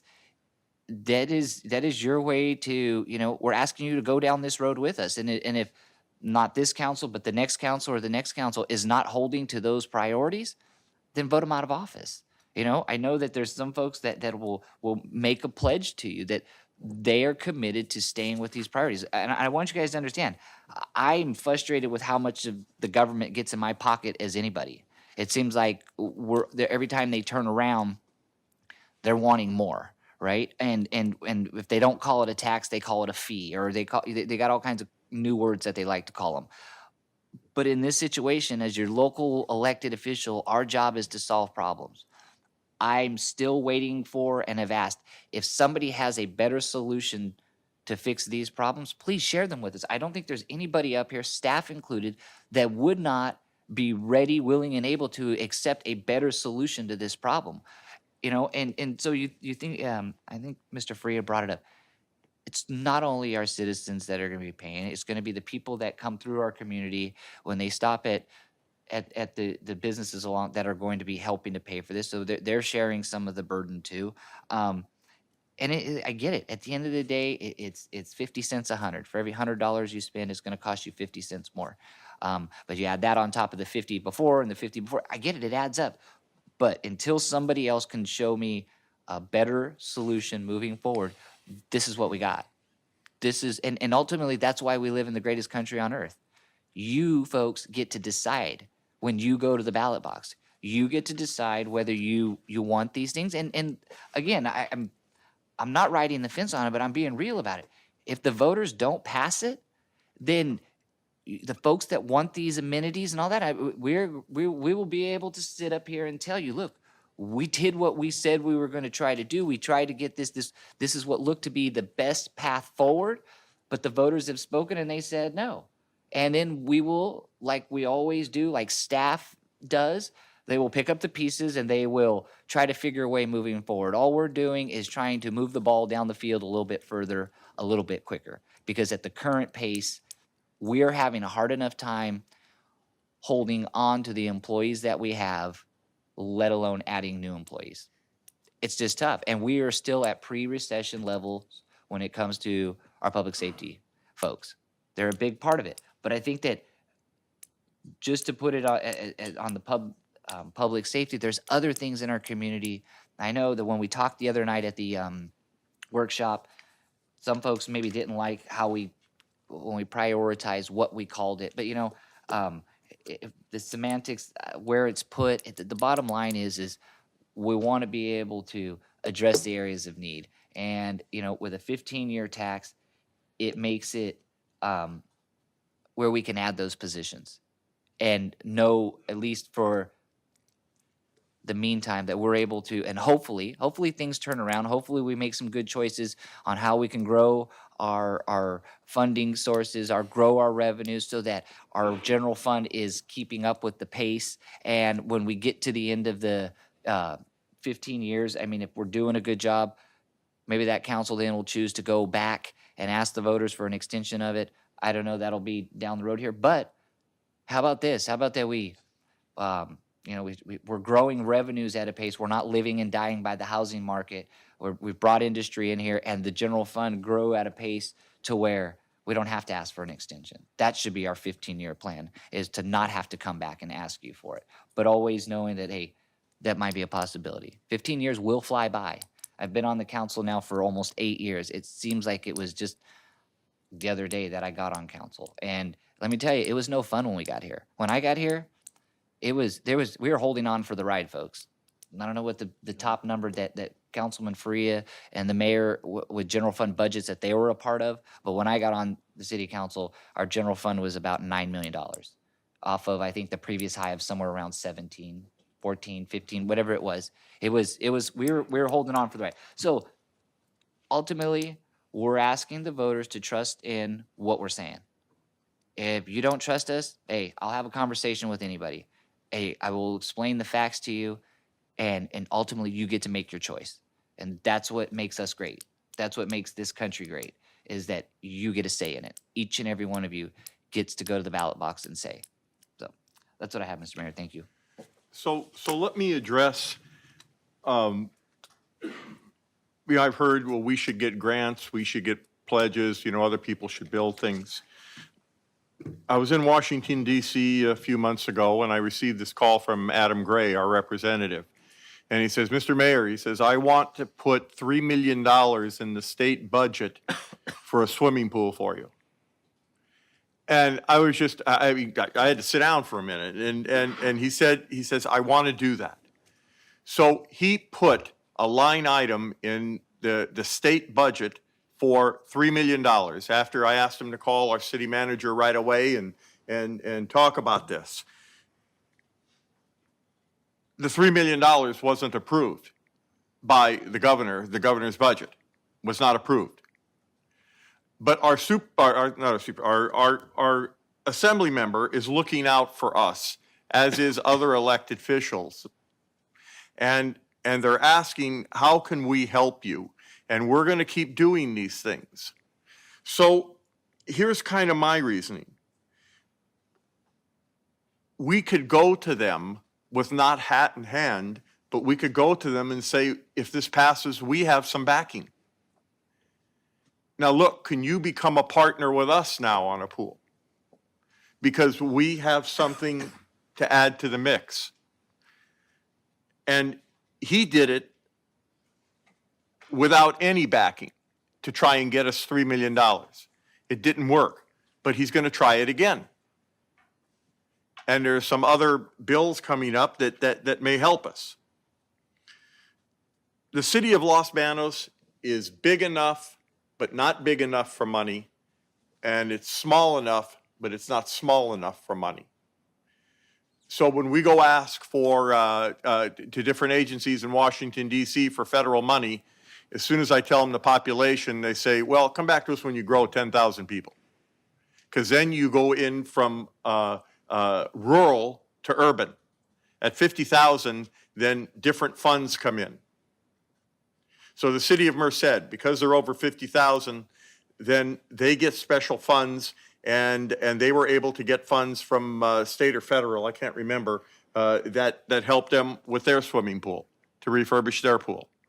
So we're growing at about 1,000 people, 1,100 people a year.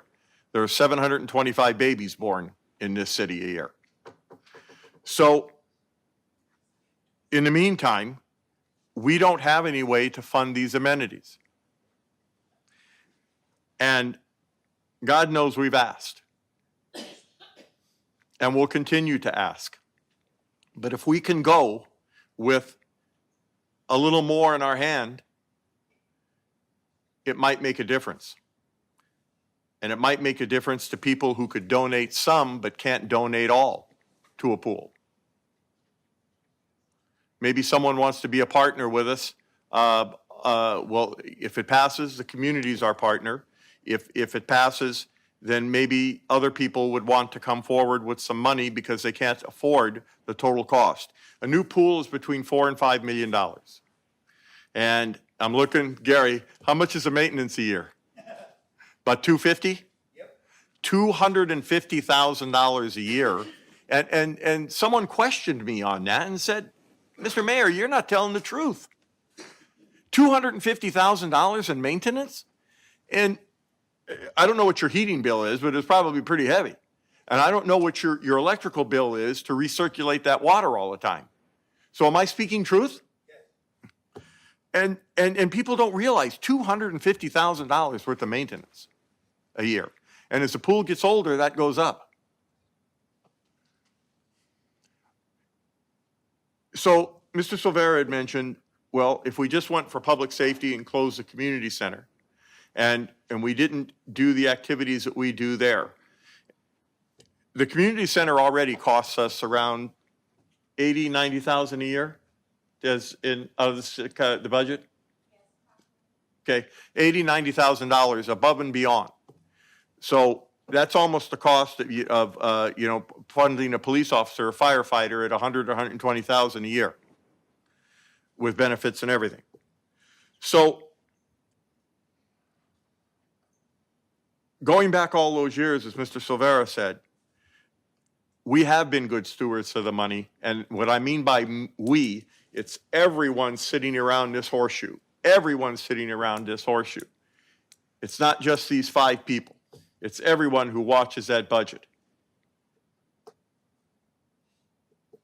And we have watched it. We went from $250,000 a month over what we were taking in.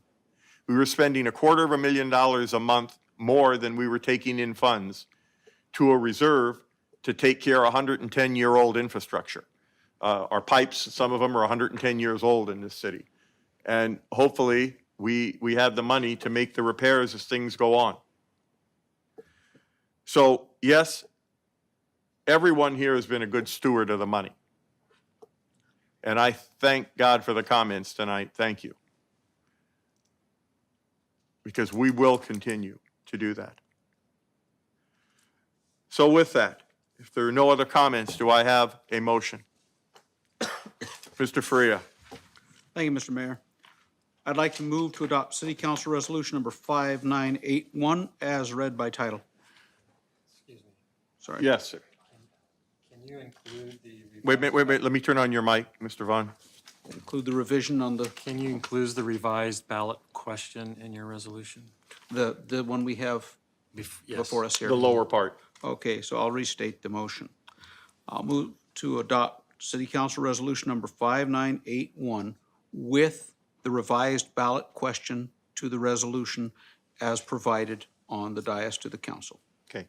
And the reason for the revision was we were too many words over, so we didn't change the ballot language. We just removed an and or an or to get under the word limit. That is correct. Okay. 4 ands and a per dollar. Okay. Mrs. Lewis, Second the motion. it has been motioned by Faria to approve City Council Resolution number 5981, referring to the new ballot language, which was revised to be under the word limit for the ballot measure, and it is seconded by Mrs. Lewis. Roll call vote, please. Faria? Yes. Johnson Santos? Yes. Lewis? Yes. Silvera? Villalta? Yes.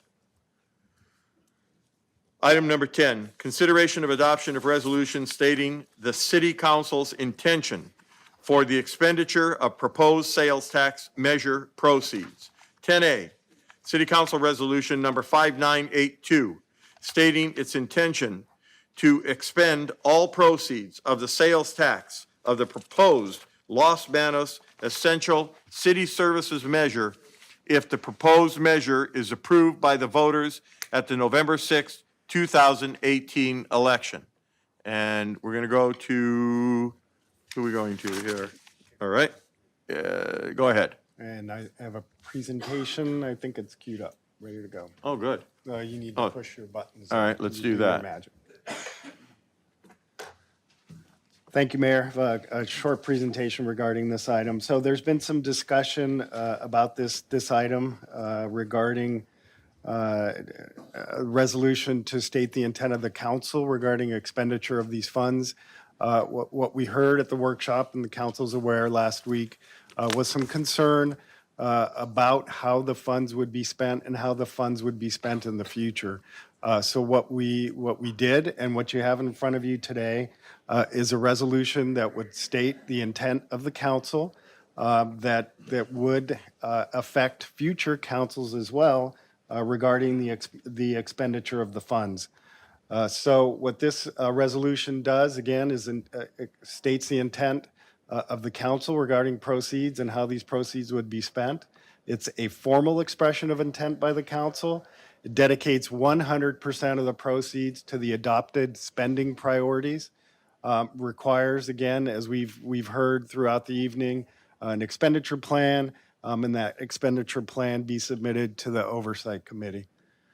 In the resolution, we do outline how the funds would be spent. Again, reflecting the spending priorities I discussed for the previous item. 80% of the proceeds generated for public safety, 15% of the proceeds for neighborhood services, and 5% of the proceeds for fiscal stability. Again, this is a formal resolution of the council stating the intent and to put on the record that this city council intends to spend the funds as outlined in those spending priorities. And this would apply to future councils as well. So with that, the staff recommendation is to adopt Resolution 5982, stating the intent of the council to spend the sales tax measure funds as indicated in the resolution. Okay. Comment from council members? Mr. Silvera. Yeah, Mr. Mayor, and so I know that we all alluded to this coming up as a secondary item after putting the ballot measure on the ballot. One of the things that I would like to listen to other council member comments, but one of the things that I wanted to make an amendment to this resolution to talk about, I think that one of the most important parts of this is that the fiscal sustainability part of it. And I know that, you know, when we look at a $2.5 million is what this sales tax number would generate, that estimates tends to be on the low side, and it doesn't mean that it can't drop below that, but we usually estimate pretty conservatively, and since we do have Measure P on the books, we do have a pretty good idea as what a half-cent sales tax measure would generate for the city. As we all anticipate things, you know, the economy is doing well, that number may come in at, you know, generating $3 million or $2.75 million in a year. One of the things I'd like the council to consider is every year when that expenditure plan comes up for renewal, when the council would have to give its vote to accept that expenditure plan and expend that money, is look at it, and I don't want to be so specific as to tie our hands, and I don't want to get us in any kind of trouble, but just as to look at like trying to put at least half of anything that goes over the $2.5 million baseline. So it's, for example, if it came in at $3 million, looking at putting 250,000 of that into that fiscal sustainability plan. And so part of my thought process behind that is that as you're talking about adding 9 new bodies, and our goal should be, and hopefully, you know, our general fund revenues keep up at that pace. But the more that we can put in that rainy day fund when the measure sunsets, or you know, we have the ability to sustain those those bodies that are in this measure for at least, you know, my goal would be at least to be able to have like 3, 4, 5 years past the expiration of the measure, doing that by not falling in love because we had a little bit of extra money, but putting away for that rainy day fund. So I want to listen to other members, council members' comments, but that's something that I would like to add as a, to that resolution. Okay. Is there anyone else who would like to comment on that? Mrs. Santos. My question would be is, after we get over our amount, right? Would we have to, I guess we can't be very specific, but would we have to write something in there that states that? But is that specificity? I'm not quite sure how that would. Mr. Vaughn. So let's keep a number of things in mind here while you're talking. This is a general tax measure, so these funds can be spent for any reason that's general expenditure for governmental purposes. The purpose of this resolution is for you to go on record as to how you intend to spend these funds, but this is a yearly process. So this is the current intent. Future councils could change this resolution and add here, add there. So it's purposefully general to allow for some flexibility, but I don't want you to think that by adopting this resolution that you're obligating councils for the next 15 years to spend this money exactly like this resolution states. This is this council's intent on how they're going to spend this money in the future. But a future council by majority vote could adopt their own resolution. So we thought it was important as a staff that this council who's in favor of this measure go on record as to what this council sees and is the vision for the expenditure of this money. So we need to be careful. This isn't a special measure where the expenditure plan is adopted by the voters and can never be changed except for by the voters. This is basically a resolution of intent on how this council, based on the priorities that it's gotten from the community, how this council sees that it's going to expend these funds. And so we've tried to build in some safeguards, which is you look at it on a yearly basis. You take input from your 5-member oversight committee as to, number one, whether these expenditures are appropriate in light of this resolution, and possibly even a recommendation to massage these percentages if there's a need elsewhere. So I don't want anyone to be misled that this resolution binds future councils to go with these exact percentages. There was talk about your idea, Mr. Silvera, having some caps and saying after a certain amount of money, certain amounts will be spent in certain areas, but we thought just keeping it as general as possible and it's within the discretion of future councils to adjust those percentages as well. But I'm open to listening to any language you want to add to this resolution to accomplish what you're talking about. So I don't want anyone to, I think it's been clear in all the documents that this is a general tax, not a special tax. And that's why it only needs 50 plus 1 to pass. And so we want to be extremely careful in the terminology we're using and that we are not binding and committing future staffs and future councils to this exact resolution. So I hope that's clear. But here's what is binding. If we hire 10 new people, there's no money anyplace else, and that money has to come from someplace. So we are going to be making decisions that are going to bind this money because no one's going to want to fire 10 police officers. Or excuse me, 10 public safety people. So are we binding that money? Yes.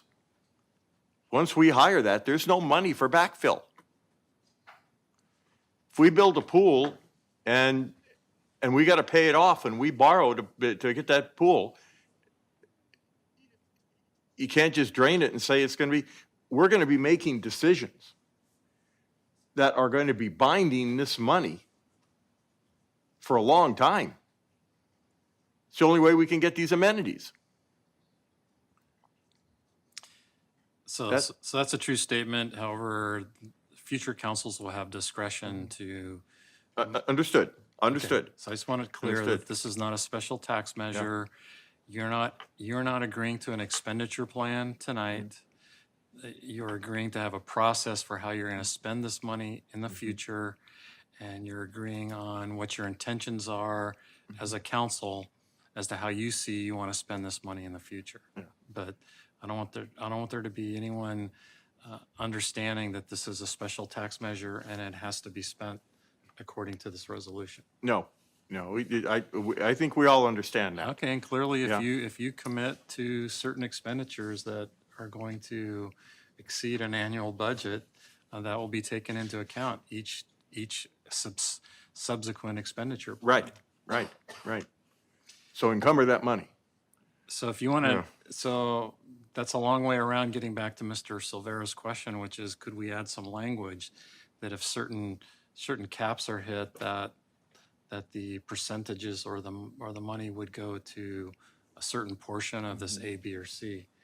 I'm open to try to develop that language if that's the pleasure of the council. Well, I think it's a great idea, because if we put money away over and above, and then we have to go back to say that we need maybe another firefighter, another police officer, or we need money to backfill, because if we're going to build this pool, or if we have to borrow, or what we're going to do for splash pads, or whatever we're going to do, if we have a nest egg that we have to touch or don't have to touch, it saves us for a while. Is that your intent, Mr. Silvera? I'm thinking those discussions are going to happen annually at the budgetary process. Staff's going to come in with, here's what you said, how you wanted to spend this money. Here's the revenues we're anticipating for the fiscal year. You have your guidelines here, your 80-15-5 guidelines, and the council is going to decide, listen to the public as to what the public says, going to listen to your committee, and you're going to determine how to spend that money with all those components coming together. Let me give you a chance to respond. That's, my intentions is just when you look at over the course of 15 years, and I get it. I get that this is a spending priority list and it could be changed. I just kind of wanted some language in there that on an annual basis that they would consider putting some of those, over the initial 2.5 million, that they would consider to put. That's my wishes as a current council member, saying that is with this ballot measure is that we would try to put, if there's money overage, that we're not going to just go find new things to spend it on, but we would think to be, saved for that rainy day fund. And so how you word that so that we don't get ourselves in any trouble, I'm open to hear that. It's just one of the things when this priorities plan changed, I really liked about the previous one is the 10% that went into maintaining. And I get it, Mr. City Attorney, that ultimately there will be a new council up here come December, January, and they may have different ideas of what they want those percentages to be broken down. But I'm just going on record as saying this is how I think we should prioritize them. And I'd like that to be a priority to make sure that we are always thinking about that fiscal sustainability portion of our priority list, because as sure as the sun does come up, we will have another downturn in the economy and things will slow down. And I just want, hopefully, to be prepared as best as possible for that. Well, you could add some language such as to number 4. Wait. Oh, go ahead. You're fine. You could say, based on anticipated revenues of 2.5 million, each expenditure plan shall fund the following. And then if it's something different than that, it leaves some discretion to adjust funding those A, B, and C 80-15-5. So, but just by using the words, based on anticipated revenue of 2.5 million, each expenditure plan shall fund the following. And then that leaves it open that if the revenues are more or less, you can adjust those percentages or adjust those amounts on an annual basis. I don't know that I'd want to get any more specific than that. If that's your recommendation, I'm comfortable with that. So what that does is you're making this intent based on information that staff's given you that this is going to generate $2.5 million annually. And so that's what your plan is based on. So if it's way more than that or way less than that, I think that that language gives people pause to think, step back and say, maybe we want to take a look at these priorities and maybe reprioritize the priorities themselves. Understandable. Especially if you've committed to fund positions that are essentially, those are funded for good. It's not like spending it one year and not spending it the next year. That was my point. So again, this isn't designed to like lock anyone into exact dollar amounts. It's designed to address the priorities as we understand them, and with the information that we have, understanding it's entirely the council's discretion in spending this money. I agree with all of that, and I think that just putting that language in there that it would be they have to look at it on an annual basis and make those adjustments. And then the one last thing that I want to say, seeing as how I have the microphone for one more second here, is that the staff is a big part of this too. They're the ones that are going to be putting together this expenditure plan, based on what the council's priorities are and whatnot. So they're hopefully, they tend to outlast the elected officials. They got a job here where some of us are elected. And hopefully they're hearing what we're saying and remember that we're asking the community to partner with us on this. Oh yeah, the citizens are going to outlast all of us. Exactly. And you're right. And we're asking them to trust in us and partner with us on this sales tax measure. And I surely would hope that we're doing everything we can to keep that trust. That's all I got, Mayor. Thank you. Mrs. Lewis? Thank you, Mr. Mayor. We've had a lot of language up here tonight about who gets elected and who doesn't, and that's not the issue before us. What I have concerns about, and I like this proposal as it's stated right now, because our city may grow and our needs may grow much faster than what we're anticipating. And if we're looking at putting money in reserve, then we're not being honest to the people who are going to be voting for this to say, we're going to spend this money when it comes in to keep our city going, to keep our police officers and our firefighters, and if we need to hire more, we're going to hire them. That's the purpose of this initiative that we're bringing before you tonight. So I wouldn't be in favor of trying to create a reserve here through this process. Let's just do it as it is. We're going to have the oversight committee. They will be making recommendations to the city council and whatever city council is here, as people keep talking about, then the decision will be made. But I want to see this proposal go forth as it is right now. Thank you, Mr. Mayor. Okay. Is there anyone else like to speak? All right, do I have a motion? Mr. Silvera. Mr. Mayor, I'd like to make a motion to approve City Council Resolution number 5982, stating its intentions to expend all proceeds of sales tax of the proposed Los Banos Essential City Service Measure if the proposed measure is approved by the voters at the November 6, 2018 election, with the language that the city attorney and I discussed.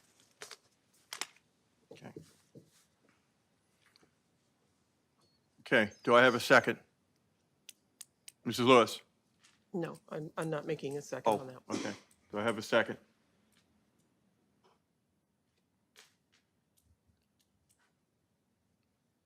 Someone press? Mrs. Johnson? I'll second that. Okay? Okay.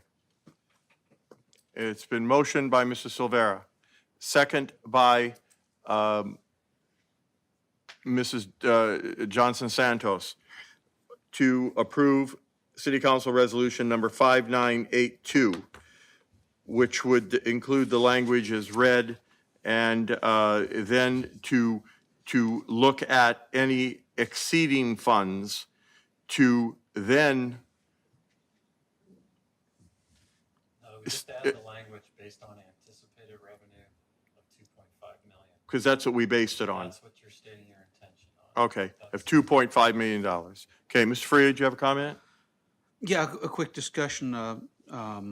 Now, if we vote no on this as proposed, can this item be presented again without the amendment? Mr. Vaughn? Of course it can. Okay. Very good. Okay. So, all right. Does this require a simple majority on this? Yes. Okay. All right. And I want to, I think all of us are trying to be fiscally responsible up here. And we're going to do what we said we're going to do.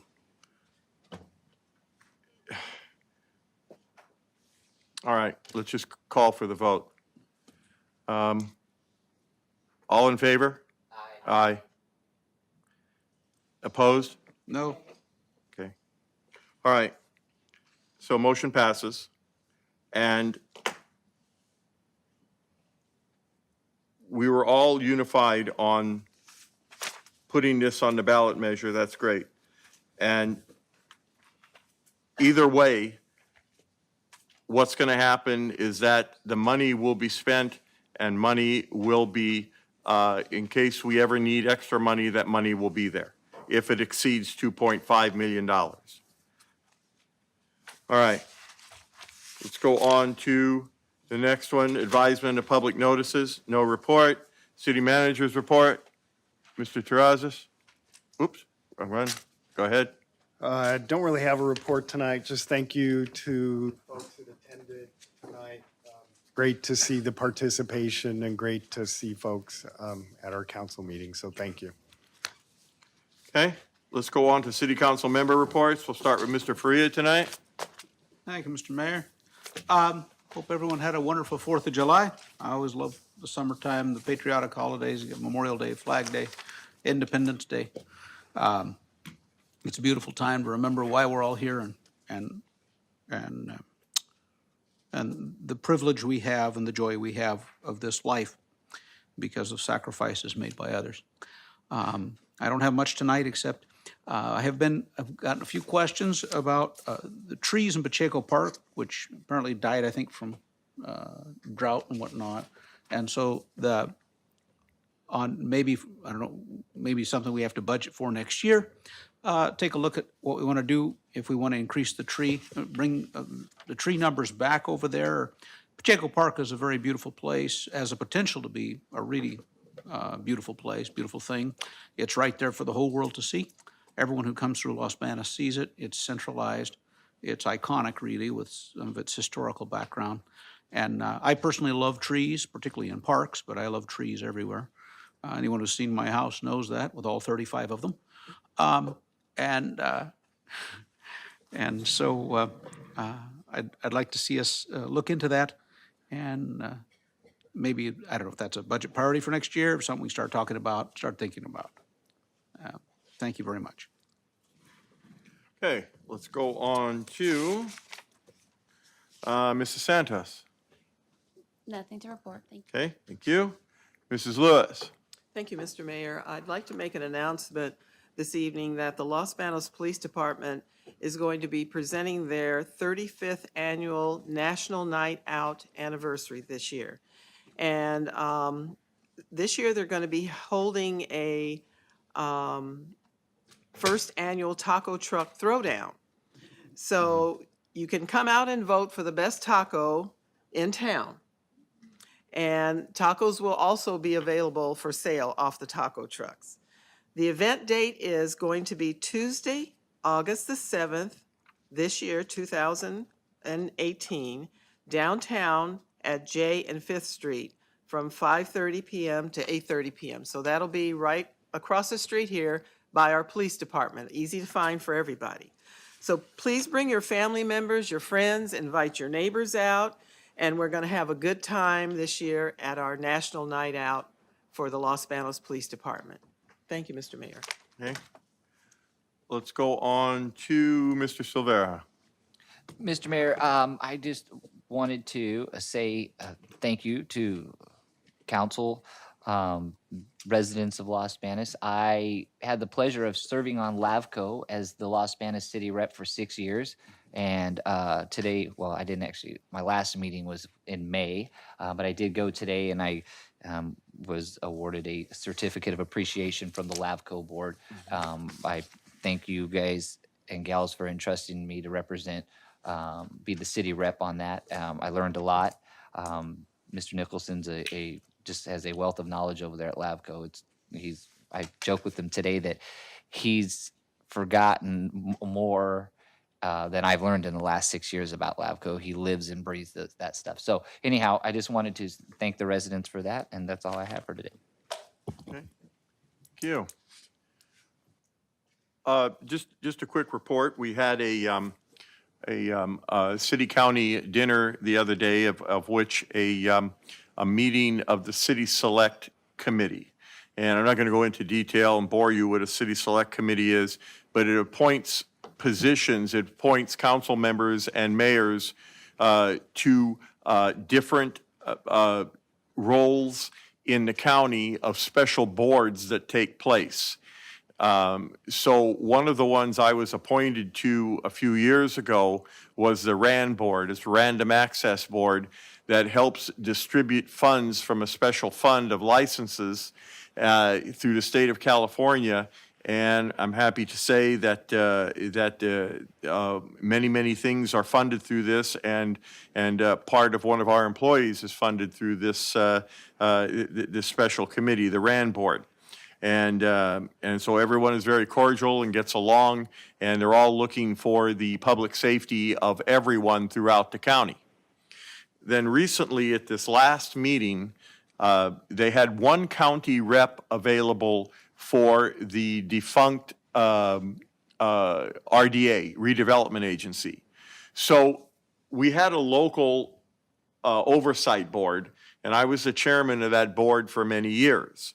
And so after a certain date, after all the expenditures and how money is allocated through the old RDA, they brought it to a county level. So now instead of having boards for each redevelopment agency, east side and west side, we now have one county board.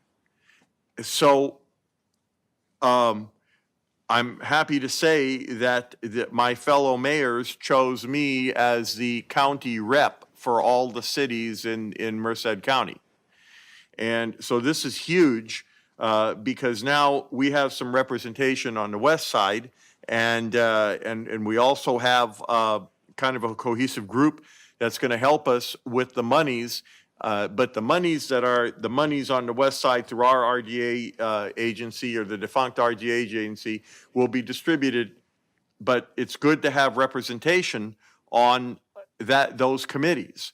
That nothing is secondhand. Nothing goes. Everything would go through me, and then it would help me to disseminate the information to the council.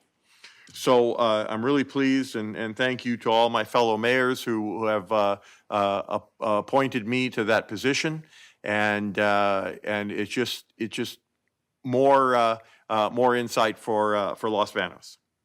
So with that, I am going to go to closed session. If there's anything to report out, we will do so after closed session.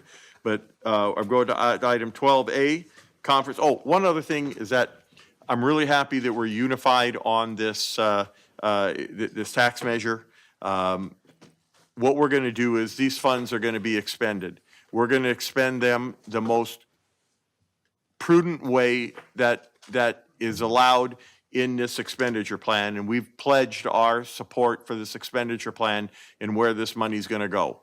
And encumbering these funds, I understand completely what the city manager, the city attorney said. But I'm telling you, if we expend these funds, they will go on and on and on because we are hiring all these employees and we're doing these things to put things in motion of what the citizens of Los Banos have told us that they wanted.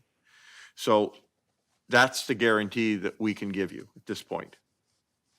So, item 12A, conference with labor negotiators pursuant to Government Code Section 54957.6, agency designated representatives, City Manager Terrazas, City Attorney Vaughn, City Clerk, Human Resources Director Maloney, Finance Director Williams, Police Chief Breezy, Fire Chief Hurley, Legal Counsel Tufo, employee organizations, Los Banos Police Officer Association, LBPOA, Los Banos Police Sergeant Association, LBPSA, Los Banos Firefighters Association, LBFFA, Los Banos Police Dispatchers, City Services Officers Association, LBPD-CSOA, and unrepresented miscellaneous employees. Adjournment. 2. We'll do that after. Oh, we can do that when we come back? Okay, so if there's anything to report, we'll do so when we come back. Good night, everyone.